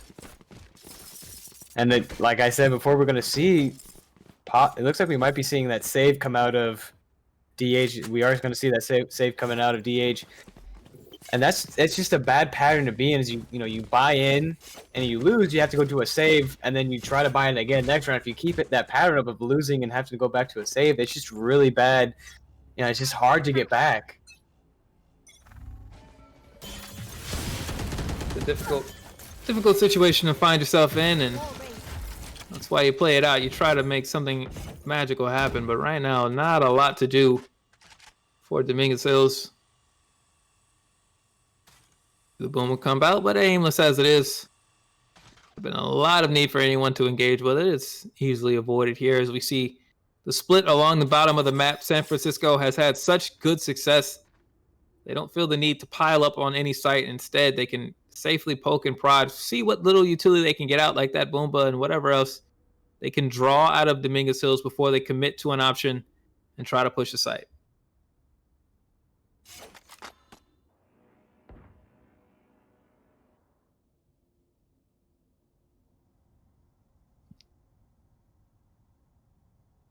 As it is quiet, we have been seeing so much aggression. It's a kind of different to see teams taking their time. Yeah, this round now, I mean, if you're Dominguez Hills, you kind of got to love it, right? 30 seconds left. 30 seconds you know, left. Almost everybody's on a pistol of some sort. You got, only a couple stingers out. But maybe this is why San Francisco State now going to pour this onto the A site here as we see Evan is smoked off. Lord and Clash and get things started. DK gets BT as they come out of the site or on the Heaven. And now, just like that, everything that had been building up pays off for San Francisco State. And Breach almost being killed in that round. Had so little health, but there we go with Sage, able to get those heals back for him. And is now back at a playable health. Or a comfortable health, I would say. You know, can take at least a shot or two. And now it's Zero and Baby who are alone here to try to do something 2v5. And, for Dominguez Hills, these have been two of their star players, really kind of the emblematic of Dominguez Hills and their time in the CVL. But 5v2, there's just not a lot to do, as you see, especially with the weapon disadvantage. Another clean sheet here for San Francisco State. Datara, I mean, just on their way right now to a running ride. Just 11 kills, no deaths, and no trouble for them thus far. But you see the buys coming out for Dominguez Hills. Riley will be investing in an operator. We might not have seen Astra very much, but we've certainly seen our fair share of operators. We know what that can do to turn around a match. It's interesting to see, not only Riley being on a new character, but actually changing up his weapons. As usually when we see Riley buy into something, it's usually that Odin. So we could just see Riley trying a whole new setup. We usually see Riley on the Sova and with that Odin and just leaving to mow people down through walls. As one Mad Dog is able to get that first kill on Clash and opening up that side for themselves on San Fran.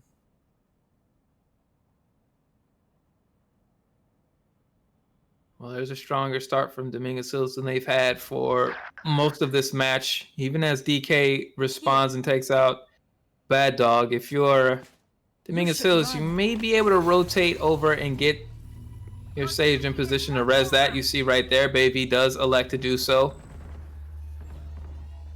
I'm seeing our Sage think Chug Dynasty stage, you know, not having just using that res that one other last what round was that? Rounds ago, as we see Riley here looking for a shot with that operator, but they have not found much. They won't be incorrect if they keep eyes on that A side hallway, however, as that does look to be where the pressure is going to come from San Francisco State. They are down an agent, and they only have 25 seconds left. There's the smoke there from Datara, but they make an assumption, and it is wrong as Riley, 1, 2, 3, tap. There you go.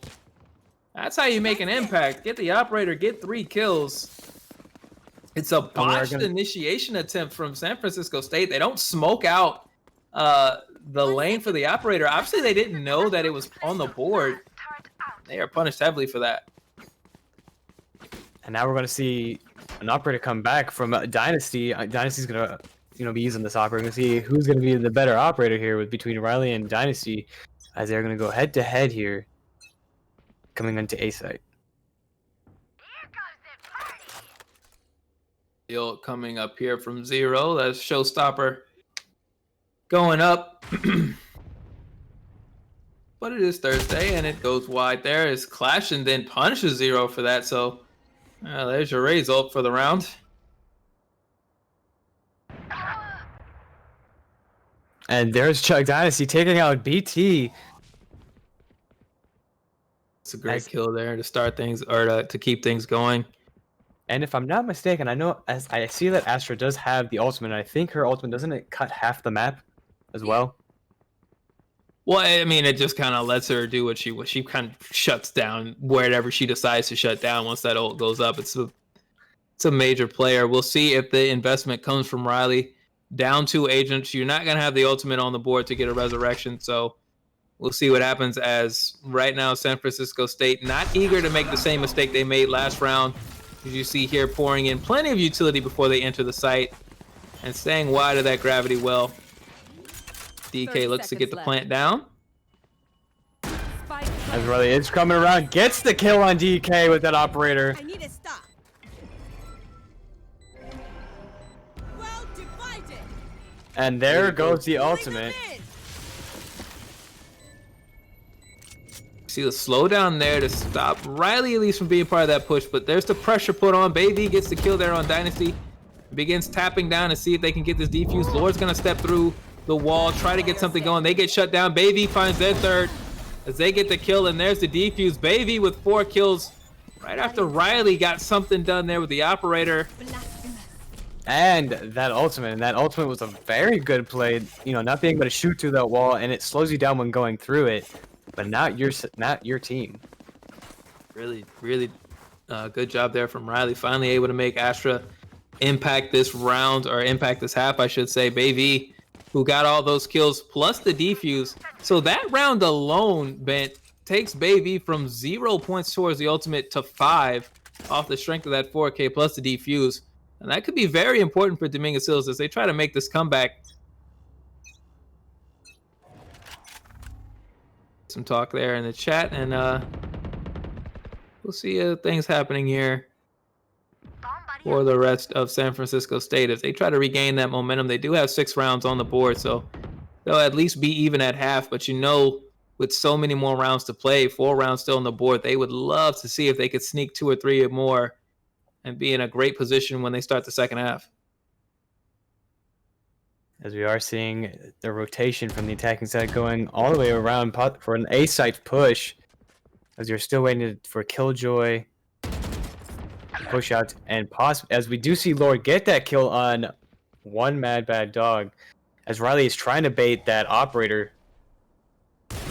Yeah, and then look at that. They show multiple lines here before they start the flashes to push Riley. And look at that pressure put on Riley, a textbook way to shut down the operator. Baby steps through, but kind of spoiled for targets and doesn't get anything before Clashing gets the kill.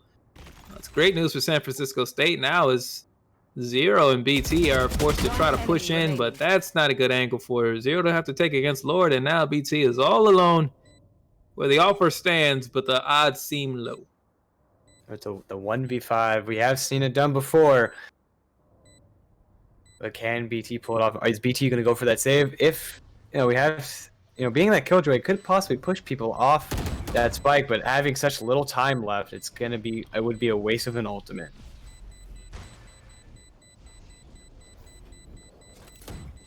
As BT is just trying to get any kills that he can for his economy. As BT does go back for that save, getting out of the spike area. We see attackers winning that round, now 7-2. And are we going to see a possible save coming from the side of DH? Well, I could just tell you right now, Riley has bought another operator, so it looks like no. DH going to heavily invest here and try to get this round back. They've already now fallen behind 7-2. They know they can't win the half. They can't even tie it, but you got to stop the bleeding before it gets any worse. You can't allow yourself to fall too far behind. And with this investment, that's the situation where DH finds themselves. If they don't get this round, next round won't look good either.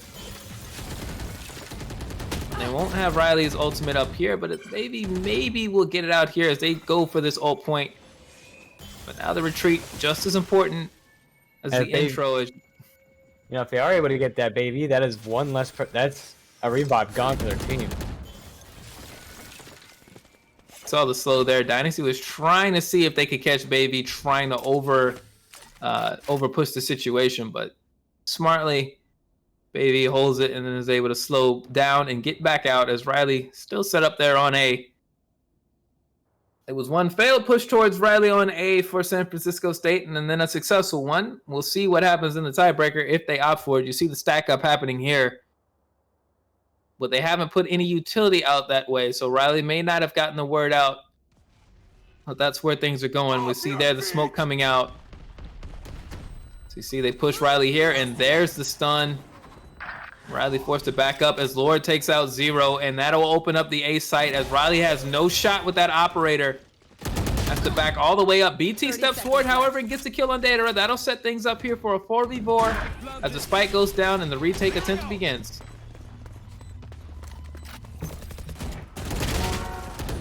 And there's it's Clash and takes out one Mad Bad Dog with that revenge. Bad Dog got 2, however, before they fell, so that keeps it even. Oh, but BT with a beautiful shot over the wall. Now Riley still having that operator, missed that first shot, but BT is able to take out DK, and that secures a one more round win for the side of DH. On the floor here, BT's able to get to it in time. They didn't send Riley to go for that defuse. I don't think, Dominguez Hill's not overly interested in trying to get too many operators at once. I think it's a smart play here with the amount of smokes and obviously that breach out. You can't have too many sites to get jammed up. You can't put too many operators on the field, so they'll hold off on that. See if they set up BT maybe, who's trying to angle for an ult play here over the next couple of rounds. It's kind of up to that. Both of those two with those 7-point ultimates, they're very, very hard to come by unless you're feeding them very heavily. So we'll see what happens here for BT, whether they're able to make that happen or not. As Riley now is watching a different angle, still on A site. He's just watching that angle as people are still. They know that operator could still potentially be on that field. And missing the shot there, and Riley does go for that and goes for the gravity well, not able to pull in Lord. Wisely getting out of the way there. They did lose an agent earlier on as we see DK and Dynasty trying to decide how to approach this B site. They know the operator's not over on this side. That's the problem. If you tip off the Astra and their teammates are willing to tell them, they can impact you from way over there. So patient decision making here for San Francisco State as they do not want to run afoul of these utilities. You should run. Not while BT is there to pounce. The attacker Killjoy is going out and going to be pushing people off the site, allowing them to get in. But with that swarm grenade, swarm grenade was a great play there. Kind of trades the ult for utility basically. BT will still fall there as the initiation begins, but it gives plenty of time, I think, for Dominguez Hills at least to form a plan for this retake, even if they are even up on agents. So you see Lord and Zero trading some shots. Dynasty gonna get the revive there on Clashing. That'll give the numbers advantage back to San Francisco State as everybody falls down into the pit right now. Riley looking to get something going with that operator. That'd be a big shot as Baby gets to revive her on BT. And look at Dominguez Hills. They start out strong. Again, with that operator just being very strong in Riley's hands, and they do go for that defuse. Well done there. Riley gets 2 kills with the operator. We'll get the defuse as well. It's good. Round salvaged here for Dominguez Hills. A beautiful retake there. They didn't rush. They took their time. It ended up going from 4-4 to 5-4 to 5-5. But right now it's Dominguez Hills down 4-7 with a chance to pull to within a 2-round lead as we get to the last round of this half. Heading to the above. We are seeing Riley being on Asteroid, setting up again. And as I said before, using Asteroid seems like you have that, good map awareness. And that's what we've been seeing out of Riley, using Asteroid's abilities. Blocking vision.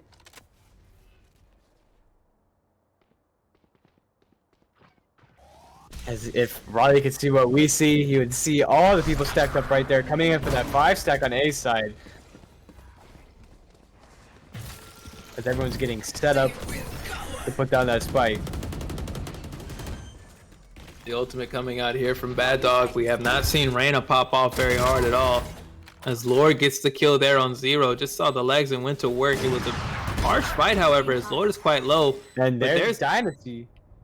And that kill will give Lord an opportunity for perhaps to find their way over to Dynasty and get healed up. But Baby falling means that opportunity will not be there for Dominguez Hills. They've got to do this with 1 life to live as BT and Bad Dog get a couple of kills.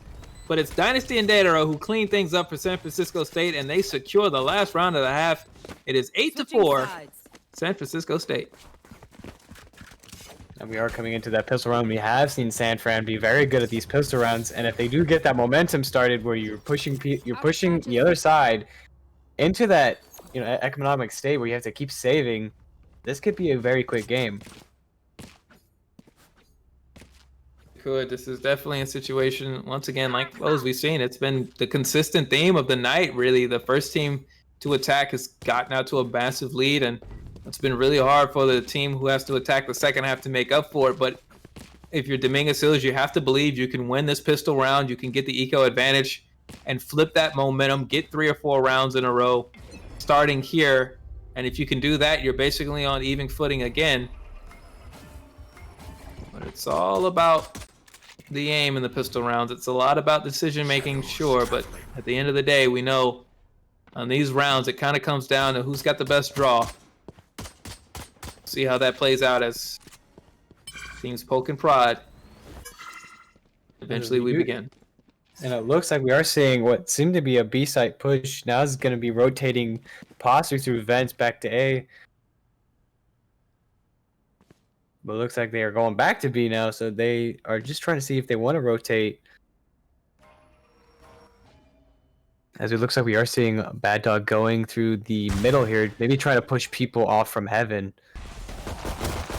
Even possibly go for that flank there on Heaven as well, as we do see Reyna now pushing in very slowly, as it looks like they're not giving anything away. And Dataro does take out 1 Bad Dog as he's not able to get any kills from Heaven, allowing Heaven still being taken by San Fran. Clashing up. How is he up right now? Clashing, are you serious? Clashing just took the damage and kept on rolling. He's like, I'm a sponge, I'm going to absorb it and keep on rolling through. Oh my goodness. What a job there for San Francisco State. They keep clashing up. Clashing gets kills. And now it is 9-4. Another round slipping away for Dominguez Hills. You know they hate to see it. But if you are a gaming gator or a fan of San Francisco State, you are quite happy to see it. They're up 9-4.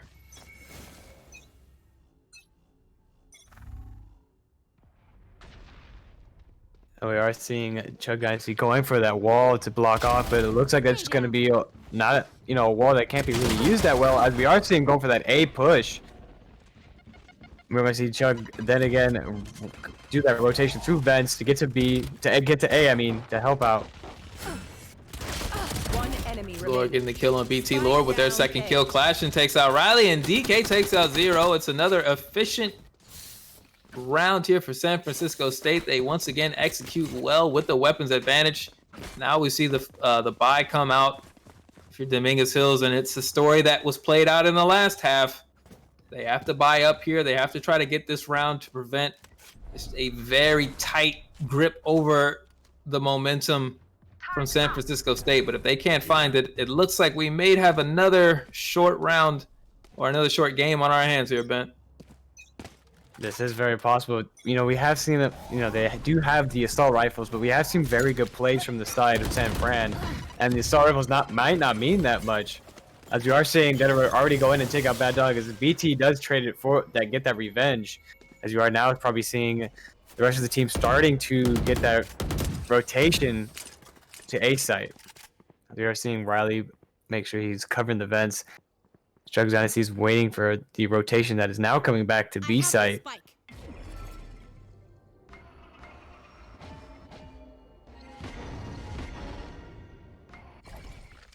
See Riley setting up some smokes, trying to cover up some areas.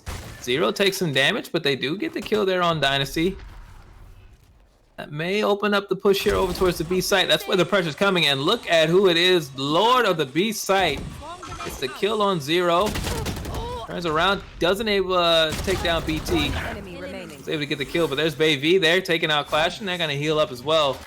This is a strong situation as DK is all alone, and the plan is now going back to A. It's been rotating back and forth, keeping San Francisco on their toes. Sorry about that. Just quiet now. No, I don't know how to help either. Sorry, but let it be there. The biggest hills will take that round and go. They'll be down 10-5, but they get themselves situated. Finally, they stop the bleeding and prevent an eco disaster, as their money will be up here. Zero will be able to buy into the rifle, and you see there, short of light armor on the side of Bad Dog, Dominguez Hills ready for bear on the side of San Francisco State. They do elect to buy in here. They're going to try to win this back and get themselves situated, and that's a dangerous choice for them to make. As they don't get this round, they might see a bit of a slippage. They might fall behind or see that lead shrunk. But I tell you what, Data, what a great start. There's two kills with the Blade Storm. There's no problem at all for San Francisco State. If you can get some kills like that, you'll invest whatever resources you need to set up your jet to get that type of impact. And the Sage is down as well with Bay V falling. There is no hope for resurrection for anybody on Dominguez Hill's side, so they got to make it work 3v5 over the course of an entire round. One enemy remaining. Oh, beautiful relocation there by Datara. They reset. Don't allow their aim to continue to degrade. See now the turn here finds Datara, and they do get the kill there, but it is 4v1. Spike is in hand for BT, so if they can get a couple of kills here, they might be able to make this a little squirrely, and they do have the ultimate, but we saw what happened when a 4v1 with the Killjoy ult. It was not very effective last time we saw it.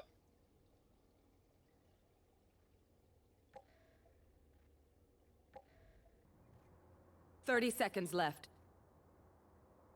As we only have 30 seconds left on the board, as BT is trying to find an opening anywhere you can to get onto a site and plant that spike. As we might be, as we did see some of the economy on the side of DH, we might be able to see another buy coming into this next round. And if San Francisco wins that next round, we might be seeing saves come from DH. Looks like BT just kind of giving that round away. Doesn't see a possibility, and I got to respect that, as you really have a disadvantage trying to make something happen one before. Instead, BT will salvage the gun, salvage the ultimate. And we'll have to see if, is DH going to go for that save now? And it looks like they're going to go as much as they can in to stop that next match point. But this could be this is a Hail Mary. Either they're going to stop that match point and give them another round before match point, or we're going to see San Fran come in with full just aggression, take them out, and they're going to have to save on match point. Oh, we do find it out here as we see Dynasty stepping up on that wall. It's the Sage only angle. Of course, Baby will know about it as a fellow Sage, but there you go. There's Dynasty winning that duel with the greatest of ease.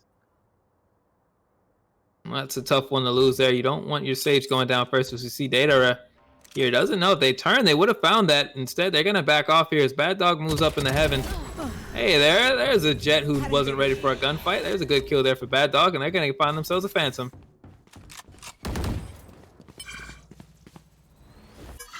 Kind of an interesting play there, just not having your gun out.